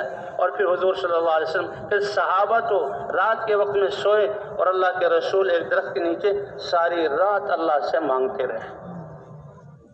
اور ابو بکر صدیق رضی اللہ تعالیٰ عنہ فرماتے ہیں کہ ہم نے ایک سایہ دار جھونپڑا سا بنا دیا، حضور صلی اللہ علیہ وسلم اس کے نیچے کھڑے ہوئے ہیں، نماز پڑھ رہے ہیں اور نماز میں رو رہے ہیں۔ آپ کی داڑھی مبارک تر ہوئی اور داڑھی مبارک سے جہاں پہ کھڑے ہوئے تھے اتنے آنسو گرے کہ وہ زمین بھی گیلی ہو گئی۔ اور اے اللہ، اگر یہ چھوٹی سی جماعت اگر آج یہ ختم ہو گئی تو پھر روئے زمین پر آپ کی عبادت نہیں کی جائے گی۔ یہ نہیں کہا تاجر نہیں رہیں گے مدینے میں، یا زمیندار نہیں رہیں گے، یہ دنیا کو چلانے والے نہیں رہیں گے، نہیں، اس دنیا کی بقا کا ذریعہ اے اللہ تیری عبادت ہے، میں جس محنت کے لیے آیا تھا تیری بندگی میں لانا، اے اللہ یہ ختم ہو جائے گا۔ حضرت آپ رونے کی ایسے آپ کا جو جسم ہل رہا ہے، آپ کی چادر مبارک گری، حضرت ابوبکر صدیق نے پیچھے سے آ کر یعنی اپنے دونوں ہاتھوں میں آپ کو محبت میں لے لیا، اے اللہ کے رسول بس کیجئے، اللہ نے آپ کی مدد کر دی۔ اور ان 313 کو جو بالکل نہتے تھے 1000 کے مقابلے میں اللہ نے فتح عطا فرمائی، یہ اسی نماز کی برکت سے۔ غزوہ احزاب کے موقع پر بھی اللہ کے رسول صلی اللہ علیہ وسلم، وہ بھی بہت خوف کا تھا، بلکہ بعض صحابہ تو کہتے ہیں کہ غزوہ احزاب کا موقع یہ زیادہ ڈر والا تھا، کیونکہ غزوہ بدر میں تو بچوں کو بھی شوق تھا ہم جائیں گے۔ اور عبد الرحمن ابن عوف نے بتایا کہ جب میدان بدر میں ابو جہل اور سرداران مکہ اور 1000 جنگجو سامنے نظر آئے تو بڑی گھبراہٹ تھی، تو میں نے دیکھا دائیں اور بائیں کوئی ایسا آدمی ہو جو اس جنگ کے وقت میں میری مدد کر سکے، تو دائیں طرف بھی بچہ بائیں طرف بھی بچہ۔ میں نے کہا او ہو، یہ میری مدد کریں، یہ تو خود مدد کے محتاج ہیں، ان کی حفاظت میرے ذمہ ہے۔ کہ میں ان بچوں کے بارے میں یہ سوچ ہی رہا تھا کہ دونوں نے یک بعد دیگرے سوال کیا، چچا جان آپ ابو جہل کو جانتے ہیں؟ بڑا عجیب سوال، تم ابو جہل کو پوچھ رہے ہو، کیوں؟ وہ تو اس لشکر کا دشمنوں کا سردار ہے، کہ ہم نے گھر سے سنا ہے کہ وہ اللہ اور اللہ کے رسول کا، اللہ کے دین کا دشمن ہے، ہم اپنے گھروں سے اس جذبے سے نکلے ہیں کہ روئے زمین پر یا تو اللہ کا دشمن رہے گا ہم شہید ہو جائیں گے، یا اس کو جو ہے ہم مار کر رہیں گے۔ تو بچوں کا یہ بھی جذبہ۔ اور صحابہ فرماتے ہیں غزوہ خندق کے موقع پر، غزوہ احزاب جس میں سارا عرب مدینے کی اینٹ سے اینٹ بجانے 10,000 کی ان کی تعداد اس زمانے میں، وہ آ گئے تھے، تو اس وقت بھی، اور حضور صلی اللہ علیہ وسلم اس وقت بھی نماز میں اور دعاؤں میں۔ صحابہ کرام نے پوچھا یا رسول اللہ، اس خوف کے وقت میں ہم کیا کریں؟ ہمارے تو کلیجے منہ کو آ لگے ہیں خوف کی وجہ سے۔ آپ نے فرمایا دعا اللہ کی طرف متوجہ ہو اور اللہ سے دعا کرو، اللہم استر عوراتنا وآمن روعاتنا، یہ دعا حضور صلی اللہ علیہ وسلم نے سکھلائی۔ اور غزوہ بدر اور اس موقع پر یا حی یا قیوم برحمتک استغیث، اللہ کے رسول نے یہ دعائیہ کلمات سکھلائی۔ حذیفہ ابن یمان رضی اللہ تعالیٰ عنہ کہتے ہیں ایک یہ خندق کا کھودنا عربوں کے لیے تھا ہی پہلی دفعہ، عرب خندق کو جانتے ہی نہیں تھے۔ یہ خندق لفظ بھی یہ جہاں فارس کے ملک والوں کا تھا، سلمان فارسی نے بتایا۔ اور خندق کھودتے ہوئے صحابہ کرام کے پاس بھوک کی حالت میں تھے کہ مدینے کے کئی کلومیٹر خندق کو کھودنا، حضور صلی اللہ علیہ وسلم نے اپنے ان کو ناپ کر علاقے دیے اور بھوک کی حالت میں خندق کھود رہے ہیں۔ حضرت جابر رضی اللہ تعالیٰ عنہ فرماتے ہیں کہ ایک شخص حضور صلی اللہ علیہ وسلم کی خدمت میں آئے اور اپنے پیٹ پر سے کپڑا اٹھایا، اے اللہ کے رسول بھوک کا یہ حال ہے کمزوری ایسی کہ پیٹ پر ایک پتھر باندھا ہوا ہے کہ کمر جھک نہیں رہی، اتنی کمزوری، بھوک کی شکایت کی۔ اللہ کے رسول صلی اللہ علیہ وسلم نے اپنے بطن مبارک سے وہ کپڑا اٹھایا تو آپ کے پیٹ پر 2 پتھر بندھے ہوئے تھے۔ حضرت جابر رضی اللہ تعالیٰ عنہ فوراً انہیں دیکھا اور دوڑ کر اپنے گھر کی طرف آئے اور اپنی بیوی سے کہا، اے نیک بخت، گھر میں کچھ ہے؟ میں نے حضور صلی اللہ علیہ وسلم کی حالت دیکھی ہے۔ وہ کہنے لگی، کچھ نہیں، یہ بکری کا بچہ ہے، لیکن جان قربان حضور صلی اللہ علیہ وسلم پر، یہ ذبح کر کے دے دو، میں پکاؤں گی، اور کچھ جو پڑے ہوئے ہیں یہ میں پیس لوں گی، چند روٹیاں ہو جائیں گی، یہ تھوڑا سا گوشت ہو جائے گا، تو 4-5 آدمی آ جائیں۔ کہاں بکرا ذبح کر کے دیا اور انہوں نے کہا، آٹا پیسو، پکاؤ اور میں حضور کو بتاتا ہوں۔ حضور صلی اللہ علیہ وسلم کی خدمت میں حاضر ہوئے اور عرض کیا، اے اللہ کے رسول، یہ واقعی جہاں گھر میں کچھ کھانا تیار کیا، آپ آ جائیں، ایک چھوٹا سا بکری کا بچہ اور کچھ روٹیاں ہیں، آپ اور کچھ آدمی آ جائیں۔ تو حضور صلی اللہ علیہ وسلم نے منادی کروا دی کہ یہ 1400 کے قریب جو ہیں، 1000 سے زیادہ مسلمان ہیں، اے خندق والو، تم سب جابر کے گھر آ جاؤ، تمہاری دعوت۔ حضرت جابر رضی اللہ تعالیٰ عنہ تو پریشان ہو گئے، فوراً الٹے پاؤں دوڑے اور بیوی سے کہا کہ حضور صلی اللہ علیہ وسلم نے تو سارے خندق میں اعلان کروا دیا، کہ تم نے ان کو بتا دیا تھا، اب عورتوں کا بھی یقین دیکھیں۔ انہوں نے کہا، ہم نے حضور کو بتا دیا۔ کہ پھر اللہ جانے، اللہ کا رسول جانے، اللہ تعالیٰ ضرور اس میں برکت ڈال دیں گے، کوئی گھبرانے کی ضرورت نہیں۔ اور حضور صلی اللہ علیہ وسلم تشریف لے آئے اور فرمایا کہ ہنڈیا کو بھی ڈھک کر مجھے دے دو اور روٹیاں بھی ڈھک کر مجھے دے دو۔ اور حضور صلی اللہ علیہ وسلم اپنے ہاتھ سے ٹکڑے توڑتے رہے اور گوشت اس پر رکھتے رہے، سب سیر ہو کر جاتے رہے، پورا لشکر وہ سیر ہو گیا، اور آخر میں وہ سالن اور وہ جہاں روٹی ایسے ہی بچی ہوئی تھی جیسے شروع میں تھی۔ اور پھر حضور صلی اللہ علیہ وسلم نے فرمایا، یہ تو آدمی یہاں ان کے گھروں میں بھی کھانا نہیں ہے، ان کے بچے اور ان کی جو ہیں عورتیں بھی بھوکی ہیں، وہاں بھی بھیجو، وہاں بھی بھیج دیا، اور پھر بھی اس میں کمی نہیں آئی۔ تو حذیفہ ابن یمان رضی اللہ تعالیٰ عنہ کو حضور صلی اللہ علیہ وسلم نے بلایا کہ ہے کوئی جو سخت اللہ نے ہوا، سردیوں کی راتیں تھیں اور تھکاوٹ اور بھوک کا یہ حال تھا، اور مدینے کی سردی ہوائیں جو ہیں وہ زمستانی ہوائیں جیسے جسم کاٹتی ہیں، اور صحابہ کرام کے جسموں میں کپڑے نہیں تھے۔ حذیفہ ابن یمان سردی سے بچنے کے لیے یہ نہیں کہ کوئی سویٹر، کوئی چادر گرم یا 2-3 جوڑے پہن لیں، نہیں، کہ اس سردی سے بچنے کے لیے گڑھا کھود کر اس میں بیٹھا ہوا تھا کہ براہ راست یہ سردی کی جو تھپیڑے ہیں یہ تکلیف نہ پہنچائیں۔ کہتے میں تو چھپا ہوا تھا۔ حضور نے فرمایا، ہے کوئی جو دشمنوں کی خبر لے کر آئے؟ کہا میں اور چھپ گیا کہ مجھ میں کہاں ہمت ہے، اور یہ اندھیری رات ہے اور اتنی سخت، کہ حضور صلی اللہ علیہ وسلم نے میرا نام لے لیا، اے حذیفہ اٹھو اور آؤ۔ حذیفہ رضی اللہ تعالیٰ جب حضور نے فرمایا تو اٹھے اور کہا، جاؤ تم حالات معلوم کر کے آؤ اور وہاں کچھ جہاں گڑبڑ نہ کرنا، بس صرف دیکھ کر آؤ۔ کہ جب حضور صلی اللہ علیہ وسلم کے امر کو ماننے کی نیت سے میں اٹھا تو میرا جسم ایسا ہو گیا جیسے مجھے سردی لگ ہی نہیں رہی۔ یہ ہے اللہ کے امر کو ماننا۔ قربانی کی صورت تو ہوتی ہے، لیکن اللہ ماننے والوں کو پھر ضائع نہیں کرتے۔ انہیں خندق پار کی اور ان لوگوں میں وہ گئے اور دیکھا کہ ہوائیں اتنی تیز سے، اللہ فرماتے ہیں کہ دیکھو ہم نے کیسے کفایت کی، بڑے بغیر جنگ لڑے، کیسے ان کے دلوں میں رو بٹھایا۔ اس ٹھنڈی ہوا میں ایک سردی، اور ان کے خیمے اکھڑ رہے ہیں، جانور ان کے بھٹک رہے ہیں، اور وہ جو کھانا پکا رہے اپنے بڑی تیاری سے آئے تھے کہ تو یہ آخری مارکا ہوگا مسلمانوں کے ساتھ، اپنے جانور لے کر آئے تھے، تو ان کی ہانڈیاں جہاں الٹنے لگی تو اس پر وہ سب گھبرا گئے، اور الرحیل الرحیل کی آواز چلی، کوچ کرو اور کوچ کرو۔ اب ایسے وہ ہوشیار تھے کہ حذیفہ ابن یمان جب ان کے ہاں گئے تو ابو سفیان کو جو سردار تھا اس کو محسوس ہو گیا کہ کوئی آدمی آیا ہے، کبھی دیکھو کوئی اجنبی ہم میں آیا ہے، دیکھو ایک دوسرے سے پوچھو۔ تو اللہ ہی نے سمجھ عطا فرمائی کہ حذیفہ ابن یمان فرماتے ہیں کہ میں نے فوراً اپنے دائیں والے سے پوچھا، تم کون ہو؟ تو وہ بھی مروب ہو گیا کہ بھئی یہ تو مجھ سے پوچھ رہا، اور بائیں طرف والے سے پوچھا، تم کون ہو؟ اس نے بھی اپنا نام بتایا، اور مجھ سے کوئی نہ، ان دونوں نے مجھ سے نہیں پوچھا۔ اور پھر میں واپس آیا، ایک موقع ایسا آیا کہ دشمن کو مارنے کے لیے میں نے جو ہے تیر بھی چلی پر چڑھایا، لیکن اللہ کے رسول کا جہاں میں قول یاد آ گیا، اور میں نے آتے ہوئے پھر فرشتوں کو دیکھا اور ان کی کوئی بات سنی، اور حضور صلی اللہ علیہ وسلم کو بتایا کہ جب میں واپس آیا اللہ کے رسول اس وقت بھی نماز پڑھ رہے تھے۔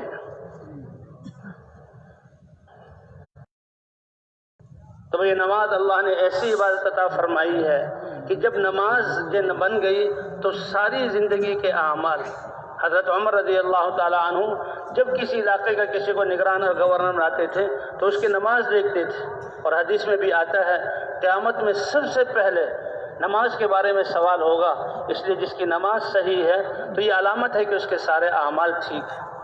اس لیے اللہ کے راستے میں جیسے دعوت دے کر اپنے یقین کو بنانا ہے، اسی طرح اپنے نمازوں کی بھی محنت کرنی ہے۔ وَيُقِيمُونَ الصَّلَاةَ، نمازوں کو قائم کرتے ہیں، نمازوں کو درست کر کے پڑھتے ہیں،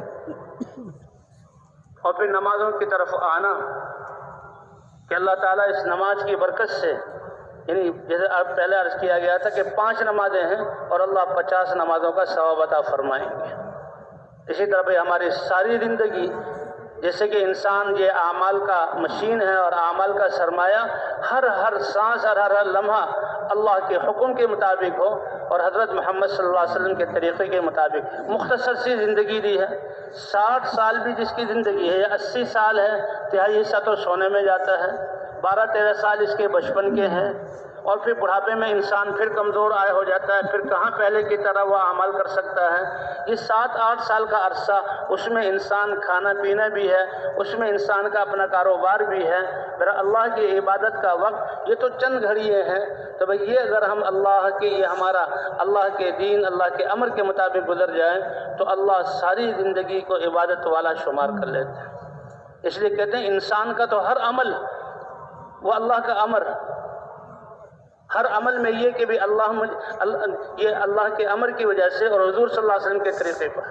بنی اسرائیل کا ایک قصہ آتا ہے، ایک شخص، اس کے دل میں یہ بات آئی کہ میں فلاں بستی میں اپنے مسلمان بھائی سے ملنے کے لیے جاؤں، اور اللہ کے لیے ملنے جا رہا ہوں۔ وہ ملنے کے لیے گیا، چل پڑا، اللہ نے فرشتے کو بٹھا دیا، اور فرشتہ آدمی کی صورت میں پوچھتا کہاں جا رہے ہو؟ کہا میں تو اپنے بھائی سے ملنے جا رہا ہوں فلاں بستی میں، کیا اس سے قرضہ لینا ہے، کوئی معاملہ کرنا ہے، کوئی حق دینا؟ کا نہیں۔ کہا کس لیے؟ کہ اللہ کی رضا کے لیے۔ کہا پھر سن لو، اللہ نے تمہیں بھی پاکیزہ کر دیا اور تیرا چلنا بھی پاکیزہ ہو گیا، اور تیرے چند قدم اٹھانے کی وجہ سے اللہ نے تمہارے لیے جنت میں ایک جنت کا محل تیار کر دیا۔ طِبْتَ وَطَابَ مَمْشَاكَ وَتَبَوَّأْتَ فِي الْجَنَّةِ مَنزِلًا۔ اس لیے حضور صلی اللہ علیہ وسلم اور صحابہ کرام، یعنی کیسے حضور صلی اللہ علیہ وسلم نے علم دیا۔ ابو موسیٰ اشعری رضی اللہ عنہ، ایک صحابی بتاتے ہیں کہ ہم ابو موسیٰ اشعری رضی اللہ عنہ کے ساتھ یہ عراق کے علاقے میں جہاں دجلہ ہے، وہاں پر جب اللہ کے راستے میں نکلے اور دشمنوں کے مقابلے میں تھے، تو جب جنگ سے پہلے جب میدان میں پڑے ہوئے ہیں، ہر نماز کے بعد ایک ندا آواز لگتی تھی کہ آؤ آپس میں سیکھیں، تو صحابہ کرام ایک دوسرے سے اللہ کے احکام کو سیکھتے تھے، وضو کے احکام، نمازوں کے احکام۔ اس لیے اللہ کے راستے میں نکل کر اس محنت میں اللہ کے حکموں کو سیکھنا، فضائل کی تعلیم، کہ یہ فضائل کی تعلیم یہ بنیاد ہے کہ اللہ نے دنیا اور آخرت اور سارے حالات اور امور کو صحیح بنانے کے لیے اللہ نے اپنے احکام دیے۔ یہ فضائل اللہ کے وعدے، اور جہاں بھی یہ حلقے لگتے ہیں، جیسے کہ آتا ہے اللہ کے فرشتے ہیں جو تلاش کرتے رہتے ہیں ذکر والوں کو، جہاں بھی تھوڑے سے مجموعوں کو دیکھ لیتے ہیں کہ وہ اللہ کے ذکر میں مشغول ہیں۔ اب قال اللہ، قال الرسول، اللہ کا کیا حکم ہے، یہ فضائل ہم سن رہے ہیں، پھر آپس میں مذاکرہ کر کے اعمال سیکھ رہے ہیں۔ تو جب تک یہ مجلس لگی ہوتی ہے، فرشتے اس مجلس میں آ کر جہاں تانتا باندھ لیتے ہیں، دائیں بائیں سامنے پیچھے ساری فضائیں بھرتی ہیں، اور پھر ایک دوسرے کے اوپر آسمان دنیا تک یہ تانتا بن جاتا ہے، اور جب تک یہ مجلس لگی رہتی ہے فرشتے وہاں موجود رہتے ہیں، پھر اللہ کے بارگاہ میں حاضر ہوتے ہیں، باوجود اللہ جاننے کے میرے بندے کیا کر رہے تھے، پھر بھی پوچھتے تم کہاں سے آئے ہو؟ اے اللہ ہم تیرے بندے تھے کہ تیرے ذکر میں لگے ہوئے تھے، ان کے پاس سے آئے ہیں۔ میرے بندوں وہ کس کو یاد کر رہے تھے؟ اے اللہ آپ کا ذکر کر رہے تھے۔ کیا مجھے دیکھا ہے؟ کہ دیکھا تو نہیں، اگر دیکھ لیتے تو اور زیادہ ذکر میں لگ جاتے۔ کیا مانگ رہے تھے؟ اے اللہ جنت مانگ رہے تھے، کیا جنت کو ہم نے دیکھا ہے؟ اے اللہ دیکھا تو نہیں، اگر دیکھ لیتے اور زیادہ اس کی طلب میں لگتے۔ کس چیز سے پناہ چاہ رہے تھے؟ جہنم سے پناہ چاہ رہے تھے، کیا جہنم سے کو دیکھا کہ نہیں؟ اے اللہ اگر دیکھ لیتے تو اور پناہ مانگتے۔ فرمایا اے فرشتوں تم گواہ رہو، میں تمہیں گواہت بناتا ہوں، جس چیز کو وہ مانگ رہے تھے جنت، وہ میں نے ان کو عطا کی، اور جس چیز سے پناہ مانگ رہے تھے اس سے میں نے پناہ عطا فرما دی۔ تو اس لیے مسجدوں میں ایسے حلقوں کا لگنا، اللہ کے راستے میں نکل کر فضائل کی تعلیم، جو فضائل کی تعلیم ہمیں اللہ کے احکام کے سیکھنے پر اور علماء سے رابطہ کر کر اپنی زندگی کے شعبوں کو اللہ کے احکام کے مطابق کرنے تک پہنچا دے، یہ فضائل کی تعلیم بنیادی چیزیں ہیں۔ اس لیے کہتے ہیں جیسے 2.5-3 گھنٹے 4 گھنٹے ہم روزانہ دعوت دیں، ایسے ہی ہم تعلیم کے حلقوں میں بیٹھیں، گھروں میں تعلیم ہو، مسجدوں میں تعلیم ہو، اللہ کے وعدوں کو سن کر ہمیں شوق ہو کہ ہماری زندگی کا ہر سانس اللہ کے حکم اور حضرت محمد صلی اللہ علیہ وسلم کے طریقے کے مطابق ہو جائے۔ وہ فرشتے عرض کرتے ہیں اے اللہ، اس میں تو ایک آدمی ایسا ہے جو شروع سے اس مجلس میں نہیں بیٹھا اور نہ اس کا مقصود یہ علم حاصل کرنا، ان فضائل کا سننا تھا، وہ تو اپنی کسی حاجت سے آیا تھا کہ یہاں کوئی شخص بیٹھا ہو اس کے لیے وہ بیٹھ گیا، اس لیے وہ بیٹھا۔ اللہ فرمائیں گے ہم قوم لا یشقی بہم جلیسہم، یہ ایسی قوم ہے کہ آج ان کے پاس بیٹھنے والے کو بھی میں محروم نہیں کروں گا، اس کو بھی میں نے بخش دیا۔ اس لیے بھی ہمارے یہ جو علماء سے فضائل کی تعلیم میں بیٹھنا اور علماء سے جڑ کر جو ہے پوچھ کر اپنی زندگی کو، یہ مبارک دین، یہ اللہ کا اتارا ہوا دین، یہ ایسی زندگی ہے کہ اگر یہ ہماری زندگی میں آ جائے، یہ لاکھوں کروڑوں انسانوں کی زندگی کے بدلنے کا ذریعہ بنے، کہ مسلمانوں کے اخلاق، مسلمانوں کے آداب جو ہیں، فیصلے، مسلمانوں کے آپس میں سلوک، کتنے قصے ہیں۔ جیسے اصل تو دعوت ہے، دعوت کی وجہ سے حضور صلی اللہ علیہ وسلم اور صحابہ کی دعوت کی وجہ سے یہ لاکھوں انسان دعوت میں آئے۔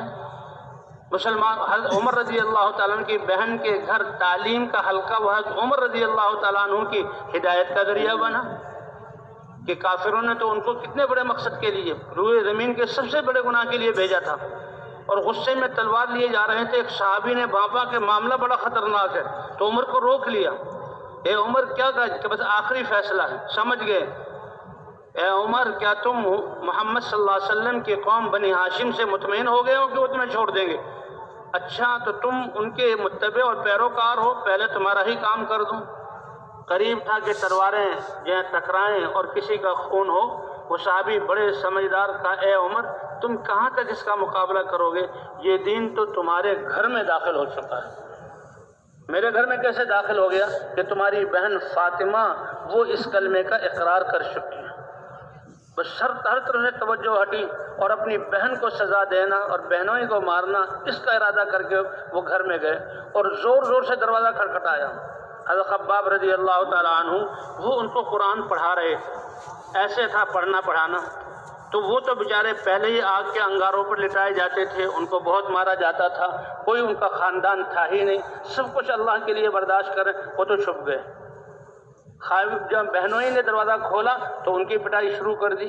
اب بہن کو غیرت آئی کہ میرے شوہر کو میرا بھائی مار رہا ہے، آگے آئے تو ان کو بھی ایسا مارا کہ چہرے سے خون ٹپکنے لگا۔ کچھ تھکے، کچھ منظر دیکھا، کچھ شرم سی آئی تو فوراً نادم ہوئے، اور ادھر حضرت علماء فرماتے ہیں کہ بھی یہ اب بہن اور بہنوں ہی دعا بھی کر رہے تھے ان کے لیے، کیونکہ کچھ عرصہ لگا وہاں پر، اور ندامت کی وجہ سے لاؤ یہ صحیفہ کیا جو تم پڑھ رہے تھے؟ بہن نے کہا ہرگز نہیں، یہ صحیفہ پاک ہے اور اس کو پاک لوگ چھوتے ہیں۔ غسل کروایا، اور جب قرآن پاک کی آیات سامنے آئیں تو دل ان کا بالکل نرم ہو گیا، اور وہاں سے دوڑے، اور اس وقت حضور صلی اللہ علیہ وسلم دار ارقم میں دعوت کا کام چلا رہے تھے۔ فرمایا دعوت تو ہم نے ہر حال میں دینی ہے، حالات چاہے جیسے بھی آ جائیں۔ حضور صلی اللہ علیہ وسلم کو برملا مکے میں دعوت دینے سے منع کیا، آپ کی ایک بددعا کافروں کی ہلاکت کے لیے کافی تھی، لیکن آپ صلی اللہ علیہ وسلم نے اس پابندی کو قبول کر کے دار ارقم میں دعوت شروع کر دی، اور دار ارقم میں سیکھنا سکھانا سارے اعمال ہو رہے ہیں، اور لوگ یہاں آ کر مسلمان ہو رہے ہیں۔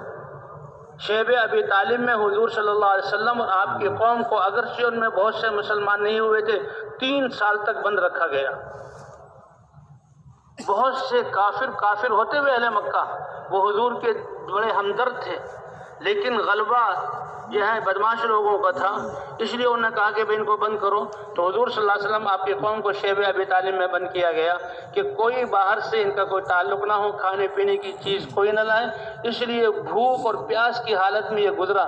راتوں کے اندھیروں میں کوئی جوان جا کر مکے سے بہت دور گاؤں میں جا کر کچھ کھانے پینے کی چیز لے آتا، تھوڑی بہت ملتی جسے زندگی کا سلسلہ، ورنہ راتوں کو ان کے بچوں کے رونے اور بلبلانے کی آواز فضاؤں میں گونجتی تھی۔ یہ پابندی برداشت کی لیکن دعوت کو نہیں چھوڑا، دعوت چل رہی ہے۔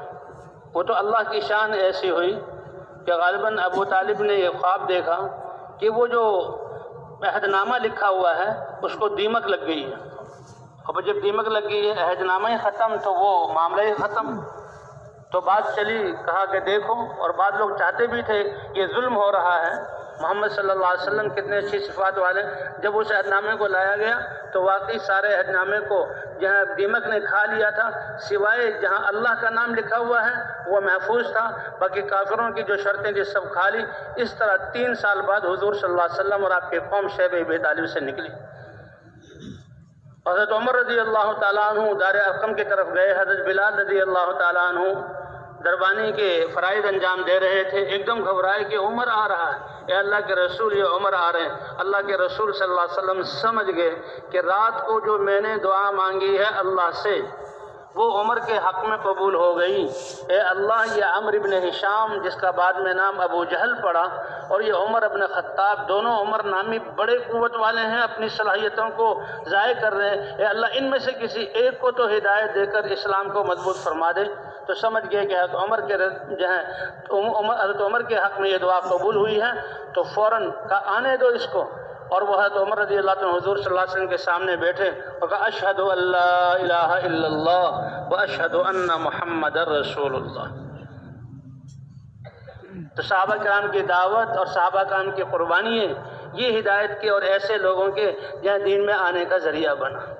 حضرت عمر رضی اللہ عنہ بہن کے گھر کی تعلیم یہ ذریعہ بنا، اور صحابہ کے اخلاق اور عبادات کے ماحول، کہ حضور صلی اللہ علیہ وسلم جب فاتح بن کر مکہ مکرمہ میں آئے ہیں تو حضور کسی صحابی نے کہہ دیا الیوم یوم الملحمہ، آج جو ہے یہ 18-19 سال کی جو تکلیفیں ہیں، مکے والوں نے مکے میں 13 سال ستایا اور 5-6 سال 7 سال جو ہے یہ مدینے میں ستایا، 18-19 سال، آج اس کا بدلہ لیا جائے گا۔ حضور صلی اللہ علیہ وسلم نے فوراً اعلان کرایا کہ اعلان کرو الیوم یوم المرحمہ، آج تو رحم کرنے کا، درگزر کرنے کا اور لوگوں سے معاف کرنے کا دن ہے، یہ اعلان کروا دیا۔ اور آپ کی طرف سے جو ابو سفیان کے گھر میں داخل ہو وہ امن والا ہے، جو اپنا دروازہ بند کر لے وہ امن والا ہے، جو بیت اللہ میں آ جائے وہ امن والا ہے۔ یہ عام اعلان، جب کفر کی طاقت نے حضور صلی اللہ علیہ وسلم کے یہ اخلاق دیکھے تو ان کی کمر ٹوٹی اور دھڑا دھڑ لوگ اسلام میں داخل ہونا شروع ہو گئے۔ تو یہ اخلاق اور درگزر کرنا یہ کتنے اونچے اخلاق ہیں، کتنے بڑے مؤثر ہیں۔ سارا مکہ اسی پر اسلام ہوا اور فیصلہ ہو گیا کہ اب بلاد عرب میں صرف یا اسلام قبول ہوگا یا پھر تلوار، اس کے علاوہ نہیں۔ تو دھڑا دھڑ لوگ اسلام میں آنا شروع ہو گئے۔ صفوان ابن امیہ یہ بہت سخت کافر تھا، اور جس نے پہلے حضرت عمیر کو بھیجا تھا کہ حضور صلی اللہ علیہ وسلم کو شہید کر کے آؤ، وہ وہاں مسلمان ہو گئے۔ اب جب مکہ فتح ہوا تو یہ مکے سے بھاگے اور بہت غصے میں، اور اپنے آپ کو سمندر میں ڈال کر مارنے کے لیے، لیکن ان کی بیوی اسلام لا چکی تھی۔ اس کی بیوی مجھے مسلمان ہو گئی، حضور صلی اللہ علیہ وسلم کے ہاتھ پر کلمہ پڑھا تو ساری حقیقت کھل گئی۔ اور اس نے جو ہے عمیر کو کہا اے عمیر تم جاؤ میرے شوہر صفوان کو بلا لاؤ۔ حضرت عمیر دوڑے دوڑے گئے، اور صفوان جو ہے وہ سمندر کی طرف جا رہا تھا، تو صفوان کا غلام تھا یسار، کہنے لگا دیکھو یہ کون آ رہا ہے؟ کہا یہ عمیر آ رہا ہے۔ کہا یہ تو مجھے قتل کرنے کے لیے آ رہا ہے، اس نے پہلے بھی مجھے بہت جہاں تنگ کیا کہ میں نے اس کی اولاد اور اس کے خرچے کا اور اس کے قرضے کا ذمہ اٹھایا تھا، اور یہ مدینہ گیا تھا تاکہ العیاذ باللہ حضور کو شہید کر دے، یہ مسلمان ہو گیا، وہ ساری چیزیں مجھ پر آئی، اس وقت بھی اس نے تکلیف دی، اور یہ تو میرا خون بہانے آ رہا ہے۔ لیکن تو میرا او صفوان میں مسلمان ہوں، میں تمہارا خون بہانے نہیں آیا، تمہیں بہت بہترین پیغام تمہارے لیے لے کر آیا ہوں کہ دیکھو اللہ کے رسول صلی اللہ علیہ وسلم لوگوں میں سب سے زیادہ صلہ رحمی کرنے والے، سب سے زیادہ نیک، سب سے زیادہ انسانوں کی خدمت کرنے والے اور معاف کرنے والے ہیں، تم ان کو چھوڑ کر کہاں جا رہے ہو؟ تم ان کو چھوڑ کر کہاں جا رہے ہو؟ ان کی عزت تمہاری عزت ہے، ان کی بادشاہت تمہاری بادشاہت ہے، وہ تمہیں معاف کر دیں گے اور اسلام میں داخل ہو جاؤ، پچھلے سارے گناہ معاف ہو جائیں گے۔ کہ یہ کیا کہہ رہے ہو؟ کہ ہاں، کہ ان کو تو ہم نے اتنا ستایا اور اب جو ہے وہ مکے میں فاتح بن کے داخل ہوئے، کہ نہیں وہ اللہ کے رسول ہیں، وہ ابر الناس ہیں، اوصل الناس بالرحم، رحم رشتوں کو جوڑنے والے ہیں، کمزوروں کی خدمت کرنے والے ہیں اور بہت صاف دل اور نیک دل والے ہیں۔ کہا کوئی نشانی؟ کہا میں جاتا ہوں۔ پھر دوبارہ وہ آئے اور حضرت عمر رضی اللہ تعالیٰ عنہ حضور صلی اللہ علیہ وسلم کی خدمت میں، اے اللہ کے رسول، ہمارا سردار صفوان وہ اپنے آپ کو مارنے کے لیے جا رہا ہے اور جہاں اپنی خودکشی کر کے جہنم میں جائے گا، آپ صلی اللہ علیہ وسلم ان کو امن دے دیں۔ تو حضور صلی اللہ علیہ وسلم نے فرمایا جاؤ اس کو بتا دو، اے صفوان ہم نے تم کو امن دے دیا، اے صفوان ہم نے تم کو امن دے دیا۔ اب یہ گئے دوبارہ اور جلدی سے پہنچے، کہا حضور صلی اللہ علیہ وسلم نے تمہیں امن دے دیا۔ کہا کیسے میں تصدیق کروں؟ کوئی نشانی ہے کہ اللہ کے رسول نے مجھے امن دیا ہے؟ پھر وہ حضور صلی اللہ علیہ وسلم کے پاس آئے۔ حضور صلی اللہ علیہ وسلم نے اپنی وہ پگڑی جو مکے میں داخل ہوتے ہوئے اپنے سر پر اور چہرے پر باندھی ہوئی تھی، وہ پگڑی ان کو دے دی اور اس نے جا کر عمیر نے جا کر صفوان کو دکھائی، تو پھر ان کو کچھ اطمینان ہوا اور وہ آ کر حضور صلی اللہ علیہ وسلم کی خدمت میں آ گئے۔ جب وہ آئے تو عمیر اور صفوان دونوں ساتھ تھے، فوراً اسلام میں داخل نہیں ہوئے، اور حضور صلی اللہ علیہ وسلم صحابہ کو نماز پڑھا رہے تھے۔ کہا یہ کون ہے؟ یہ محمد صلی اللہ علیہ وسلم ہے اور یہ ان کے صحابہ ہیں، یہ کیا کر رہے ہیں؟ کہ یہ اللہ کی عبادت کر رہے ہیں۔ یہ دن میں کتنی مرتبہ کرتے ہیں؟ 5 مرتبہ عبادت کرتے ہیں۔ ابھی وہ اسلام میں داخل نہیں ہوئے۔ حضور صلی اللہ علیہ وسلم نے جب سلام پھیرا اور لوگوں کی طرف متوجہ ہوئے تو صفوان نے پکارا، اے محمد صلی اللہ علیہ وسلم، جی ہاں، کیا آپ نے مجھے امن دے دیا ہے؟ یہ بات سچ ہے؟ اور آپ نے یہ بھی کہا ہے کہ اگر اب امن دے دیا ہے یا تو تم اسلام لے آؤ، اگر اسلام نہ لاؤ تو پھر میں 2 مہینے تمہیں جو ہے مہلت دے دوں گا، سوچو، میرے ساتھ رہو۔ آپ نے 2 مہینے۔ حضور صلی اللہ علیہ وسلم نے فرمایا، اے صفوان ہم نے تم کو امن بھی دیا ہے اور سوچنے کے لیے 4 مہینے ہم نے تمہیں دے دیے، 4 مہینے تم سوچ لو۔ یہ اللہ کے رسول صلی اللہ علیہ وسلم کے اخلاق۔ وہ بڑا متاثر ہوا اور انہی 4 مہینے کے دوران جب حضور صلی اللہ علیہ وسلم حنین اور طائف کی طرف اپنے صحابہ کو لے کر نکلے تھے اور پھر وہاں جنگ حنین کا موقع پیش آیا، تو اس وقت حضور صلی اللہ علیہ وسلم کو کچھ ہتھیاروں کی ضرورت تھی۔ حضور صلی اللہ علیہ وسلم نے کہا، اے صفوان تمہارے پاس ہتھیار ہیں، تم کچھ ہمیں جو ہے دے دو گے؟ میں مانگ رہا ہوں، تم سے دے دو گے؟ کہا زبردستی آپ لیں گے کہ آپ کا زور ہے اور آپ لے لیں گے؟ نہ دوں پھر بھی لیں گے، یا خوشی خوشی میں خوشی سے دوں، آپ مجھے راضی کر کے لیں؟ فرمایا نہیں، میں مانگ رہا ہوں، ادھار جو چیز دیے تھے واپس میں تم کو واپس کروں گا۔ تو صفوان نے ہتھیار دے دی اور جب یہ جنگ ہوئی تو پھر مسلمانوں کو اللہ اپنے رسول کو اللہ نے ابو اور صحابہ کو جو ہے فتح دی اور بہت زیادہ غنیمت حاصل ہوئی۔ اور جب بہت غنیمت حاصل ہوئی، ایک وادی بھری ہوئی ہے بکریوں سے، اونٹوں سے اور بکری چرانے والوں سے، اور حضور صلی اللہ علیہ وسلم اس میں چل رہے ہیں اور حضور کو نظر آ رہا ہے کہ صفوان یہ بڑی للچائی ہوئی نظروں سے ان چیزوں کو دیکھ رہا ہے، کیونکہ اس کے دل میں کافر ہے اور ان اب بکریاں اور چرواہے غلام اور پھر اتنا سارا ساز و سامان۔ تو حضور صلی اللہ علیہ وسلم جب اس کو دیکھا تو کہا، اے صفوان کیا تمہیں یہ سب کچھ پسند ہے؟ کہاں یہ سب کچھ پسند ہے؟ کہا جاؤ، یہ ساری وادی جانور سے بھری ہوئی میں تم کو ہدیہ کرتا ہوں اور یہ تمہیں ہبہ کر دیتا ہوں۔ حالانکہ اب تک وہ مسلمان نہیں ہوئے تھے، جو ہی دیکھا تو فوراً کہا کہ اب تو میرا دل گواہی دے رہا ہے، مجھے مجبور کر رہا ہے کہ اللہ کے نبی کے علاوہ کوئی اتنی زیادہ سخاوت نہیں کر سکتا، اور فوراً اشہد ان لا الہ الا اللہ و اشہد ان محمد رسول اللہ پڑھ کر وہ اسلام میں داخل ہو گئے۔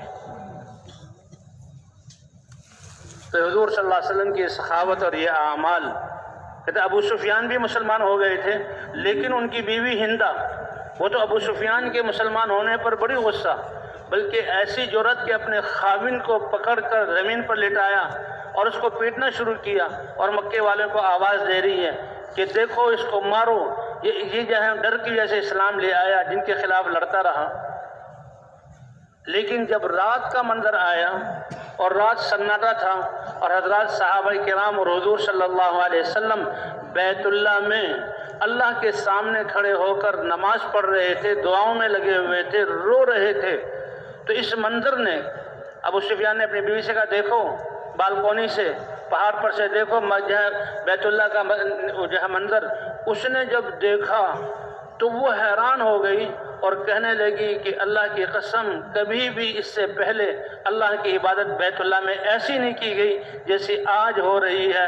تو آج مجھے بھی یقین ہو گیا کہ یہ اللہ کے رسول اور نبی ہیں. میں بھی اپنا پچھلا کفر چھوڑتی ہوں اور گواہی دیتی ہوں اشہد ان لا الہ الا اللہ و اشہد ان محمد رسول اللہ. تو یہ اعمال ہیں اس امت کے اس دین کے کہ ہر عمل انسانوں کی ہدایت کا ذریعہ. یہ اللہ کا دین ہماری زندگیوں میں آ جائے, یہ دین یعنی ہم ہر شعبے میں اللہ کا دین زندہ ہو جائے تو یہ جو دنیا اللہ امن کا گہوارہ بنا دے. ان کے ان اعمال کی وجہ سے اللہ تعالیٰ کافروں کو بھی ہدایت دے. اور بھئی دعوت والا کام یہ تو اللہ نے ہمیں چن کر دیا ہے, اس کے لیے اللہ نے چنا. تم بہترین امت ہو اس لیے کہ تمہیں سارے انسانوں کی نفع رسانی کے لیے نکالا گیا. حضور صلی اللہ علیہ وسلم نے اپنی امت کو ساتھ لیا اس دعوت والے کام میں. جو کلمہ پڑھتا ہے وہ دعوت میں لگتا ہے.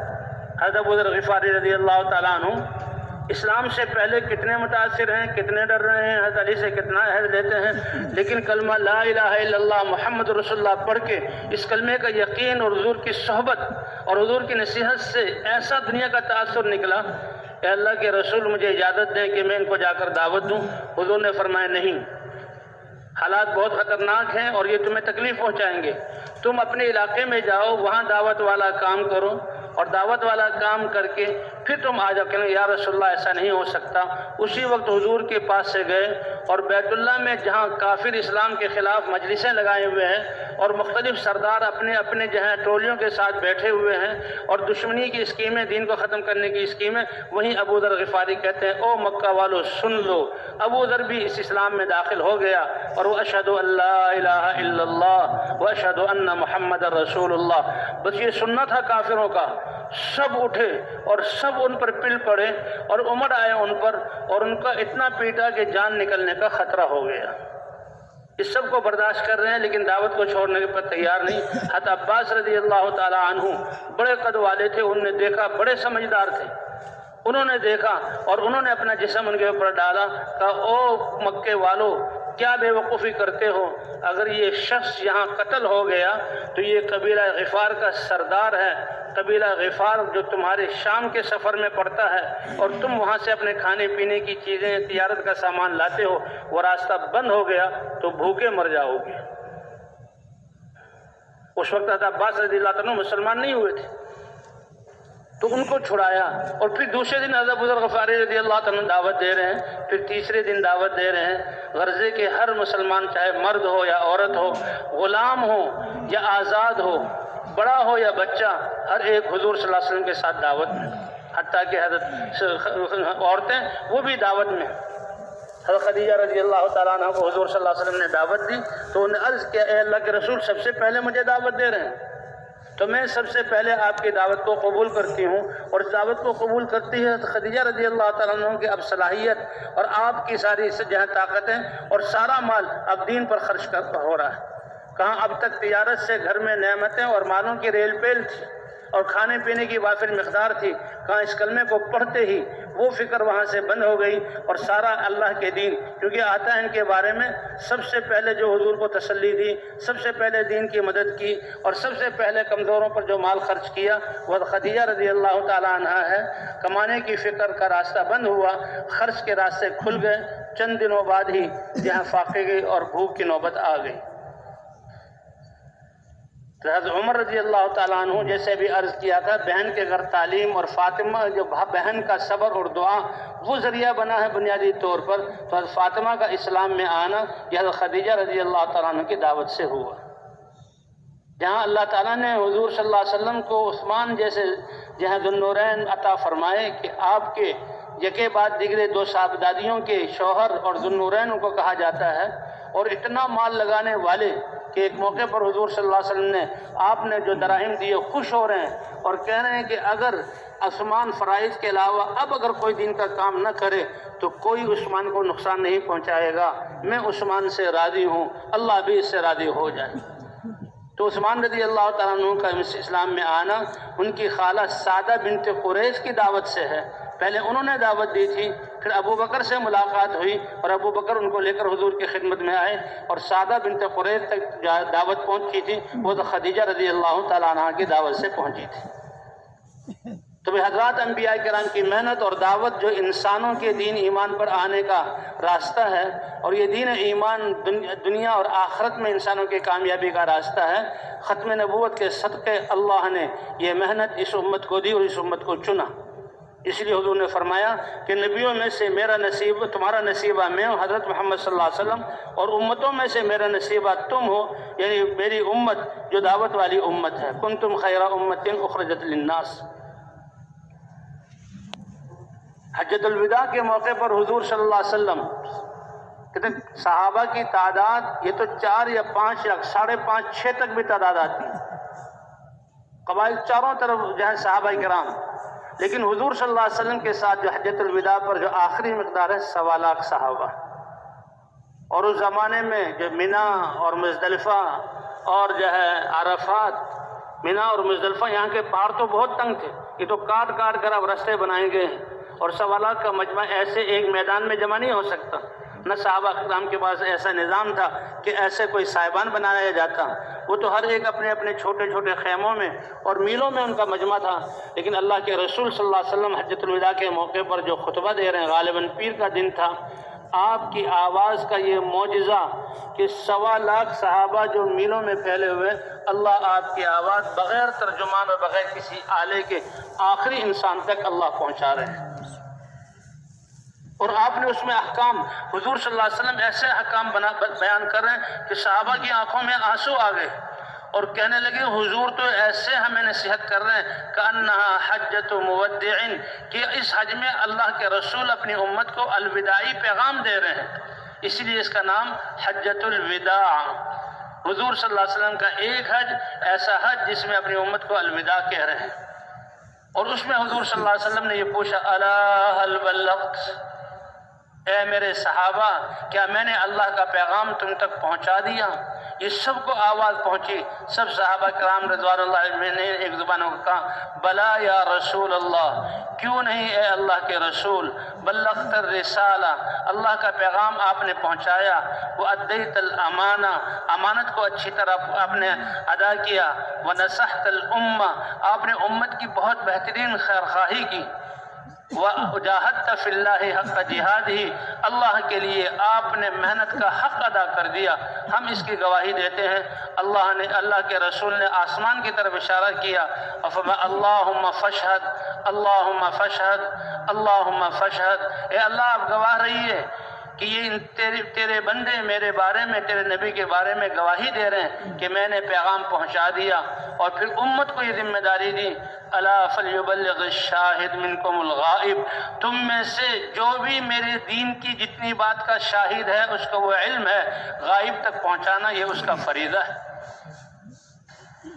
اب یہ 5 لاکھ صحابہ، چند ہزار قبریں بیت جہاں وہاں ملتی ہیں، باقی صحابہ کرام مدینہ منورہ سے چل کر اور کہاں مراکش اور اسپین تک، اور کہاں یوگوسلاویہ ترکی کے بعد یونان تک، اور کہاں خراسان تک، اور کہاں چین تک، صحابہ کرام اس زمانے میں اس پیغام کو لے کر گئے.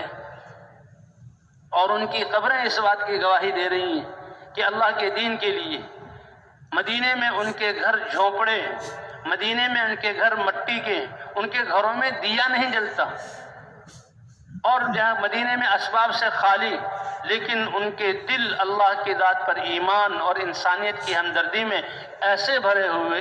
چند ہزار قبریں وہاں ملتی ہیں، باقی صحابہ اس پیغام کو لے کر پوری دنیا میں پھیلے، اور 3 صدیوں تک یہ محنت چلتی رہی. 2/3 دنیا تک اللہ نے اس پیغام کو پہنچایا.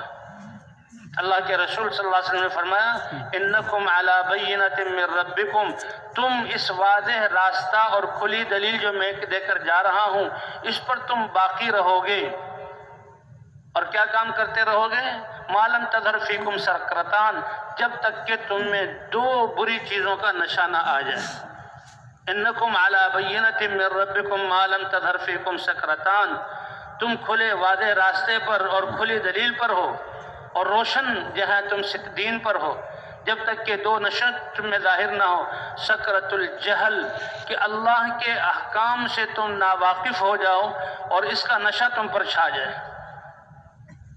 وسکرت حب العیش، اور دنیا کی محبت کا نشہ تم میں آ جائے، دنیا کی محبت اس کا نشہ تم میں آ جائے، کیونکہ تم جب بینہ واضح دلیل پر راستے پر ہو، تأمرون بالمعروف، تم نیکی کا حکم کرتے رہو گے، وتنہون عن المنکر، تم برائی سے روکتے رہو گے، وتجاہدون فی سبیل اللہ، اللہ کے راستے میں جہاد کرتے رہو گے، اپنے جان اور مال کو لے کر اللہ کے کلمے کو بلند کر کے میدانوں میں اتر کر تم دعوت دیتے رہو گے۔ فرمایا ایک نشہ آ گیا، فَإِذَا دَارَ فِيكُمْ حُبُّ الدُّنْيَا، دنیا کی محبت آ گئی، دنیا کی محبت تمہارے دلوں میں آ گئی، تو یہ اتنی خطرناک چیز ہے کہ تم اپنا فریضہ منصبی جس کی وجہ سے اللہ نے یہ تمہیں عزت دی، فَلَا تَأْمُرُونَ بِالْمَعْرُوفِ، تم نیکی کا حکم کرنا چھوڑ دو گے، وَلَا تَنْهُونَ عَنِ الْمُنْكَرِ، اور برائیوں سے تم نہیں روکو گے، وَلَا تُجَاهِدُونَ فِي سَبِيلِ اللَّهِ، اللہ کے راستے میں جہاد نہیں کرو گے، اللہ کے کلمے کو بلند کرنے کے لیے جان اور مال لے کر میدانوں میں اترنا، لوگوں سے پوری دنیا کے انسانوں کو دعوت دینا، یہ چھوڑ دو گے۔ تو فرمایا القائلون یومئذ بالکتاب والسنہ، اس دن جو کتاب اور سنت کو لے کر اٹھیں گے اور اس کو بیان کریں گے، اللہ آخری زمانے میں ان کو ایسا اجر عطا فرمائیں گے کالسابقین الاولین من المہاجرین والانصار، کہ انصار اور مہاجرین میں سے بھی جو سابقین ہیں اللہ ان کہنے والوں کو ان کی طرح اجر عطا فرمائیں گے۔ بھئی اللہ کا لاکھ لاکھ شکر ہے کہ صدیوں بعد اللہ نے یہ محنت عطا فرمائی، اور ہماری اس محنت کا مقصد سارے انسانوں کو ناکامی سے نکالنا، جیسے ہر نبی اپنی قوم کا ہمدرد اور خیرخواہ اور اپنا سب کچھ قوم کے لیے لگاتا ہے، اے میری قوم وقت لگاؤں گا، تمہارے پاس آؤں گا، صلاحیتیں لگا دوں گا اور تم سے ذرہ برابر اجر نہیں چاہتا، تم ایمان لے آؤ، میں تمہارا خیرخواہ ہوں۔ اسی طرح حضور صلی اللہ علیہ وسلم کی یہ امت ساری انسانیت کی طرف بھیجی گئی ہے، ساری انسان، دنیا بھر کے انسانوں کو، کہ ہم تو سب تمہارا بھلا چاہتے ہیں، دنیا اور آخرت کی بھلائی چاہتے ہیں، جو کچھ ہمارے پاس ہو یہ لے لو، لیکن اللہ کی ذات پر ایمان لا کر اللہ کے احکام کو مان لو تو دنیا اور آخرت میں کامیاب ہو جاؤ گے۔ اس لیے ہماری محنت کا مقصد تو پوری دنیا ہے، اور یہ دعوت والا کام اتنا آسان کہ ہر حال میں اور ہر جگہ انسان کر سکتا ہے۔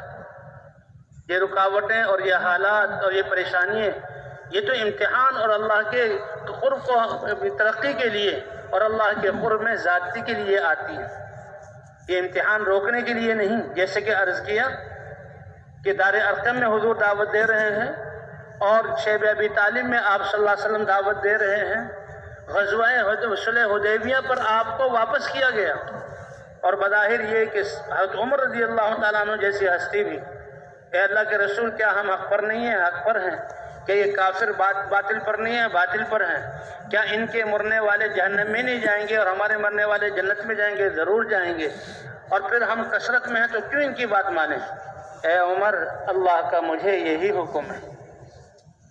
حضرت ابوبکر صدیق کے پاس گئے اور ان سے یہ باتیں کی۔ حضرت ابوبکر صدیق نے کہا اللہ کے رسول ہے اور یہ اللہ کا حکم ہے کہ مسلمان یہیں سے واپس چلے جائیں۔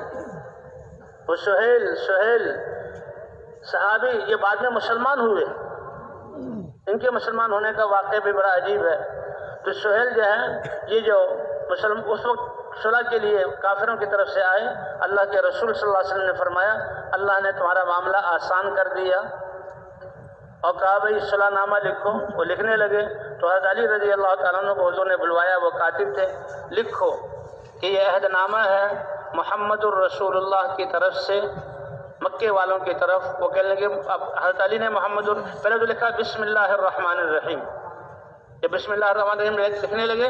سہیل کہا نہیں بسم اللہ الرحمن الرحیم نہ لکھو، یہ تم مسلمان الرحمن الرحیم کہتے ہو، ہم نہیں مانتے، ہم تو بسمک اللہم مانتے ہیں۔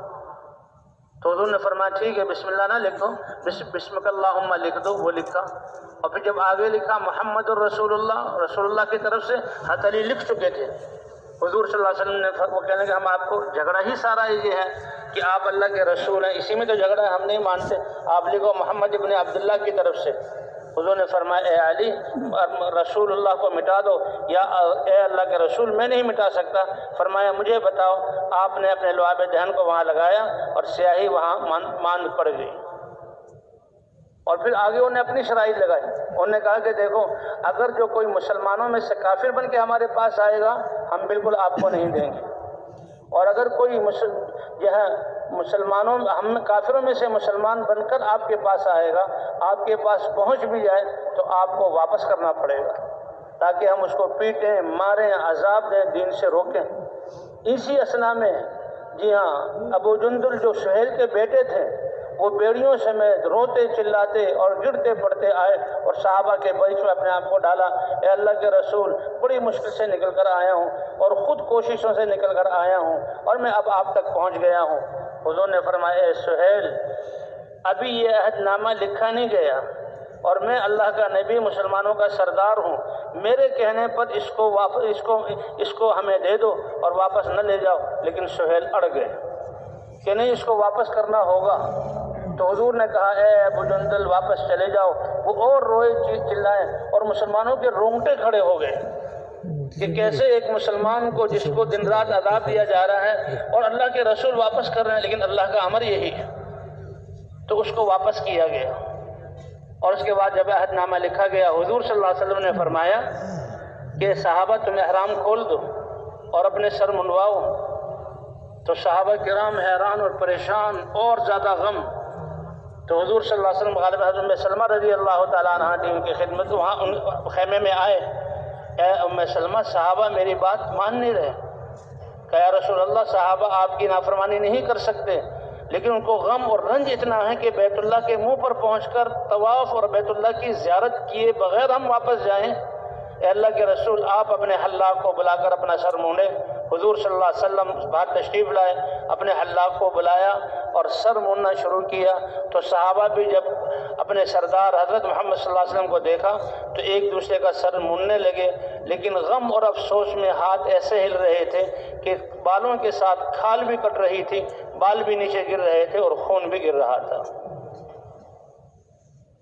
اور اس پر اللہ تعالیٰ نے جب صحابہ کرام اور حضور صلی اللہ علیہ وسلم احرام کھل گیا اور بغیر طواف کیے، حالانکہ آپ نے فرمایا ہم لڑائی کے ارادے سے نہیں آئے، ہم تو جانور بھی لے کر آئے ہیں سواریوں والے یا بادوں کے نزدیک ذبح کرنے کے لیے، ہتھیار ہمارے پاس کوئی نہیں، صرف بیت اللہ کا طواف کرنا ہے، اور دیکھو اگر ہم غالب آ گئے تو تمہیں اس کا فائدہ ہے بعد میں۔ تو لیکن انہوں نے نہ مانا۔ اب صحابہ کرام بڑے غمگین، لیکن اللہ نے اتارا انا فتحنا لک فتحا مبینا۔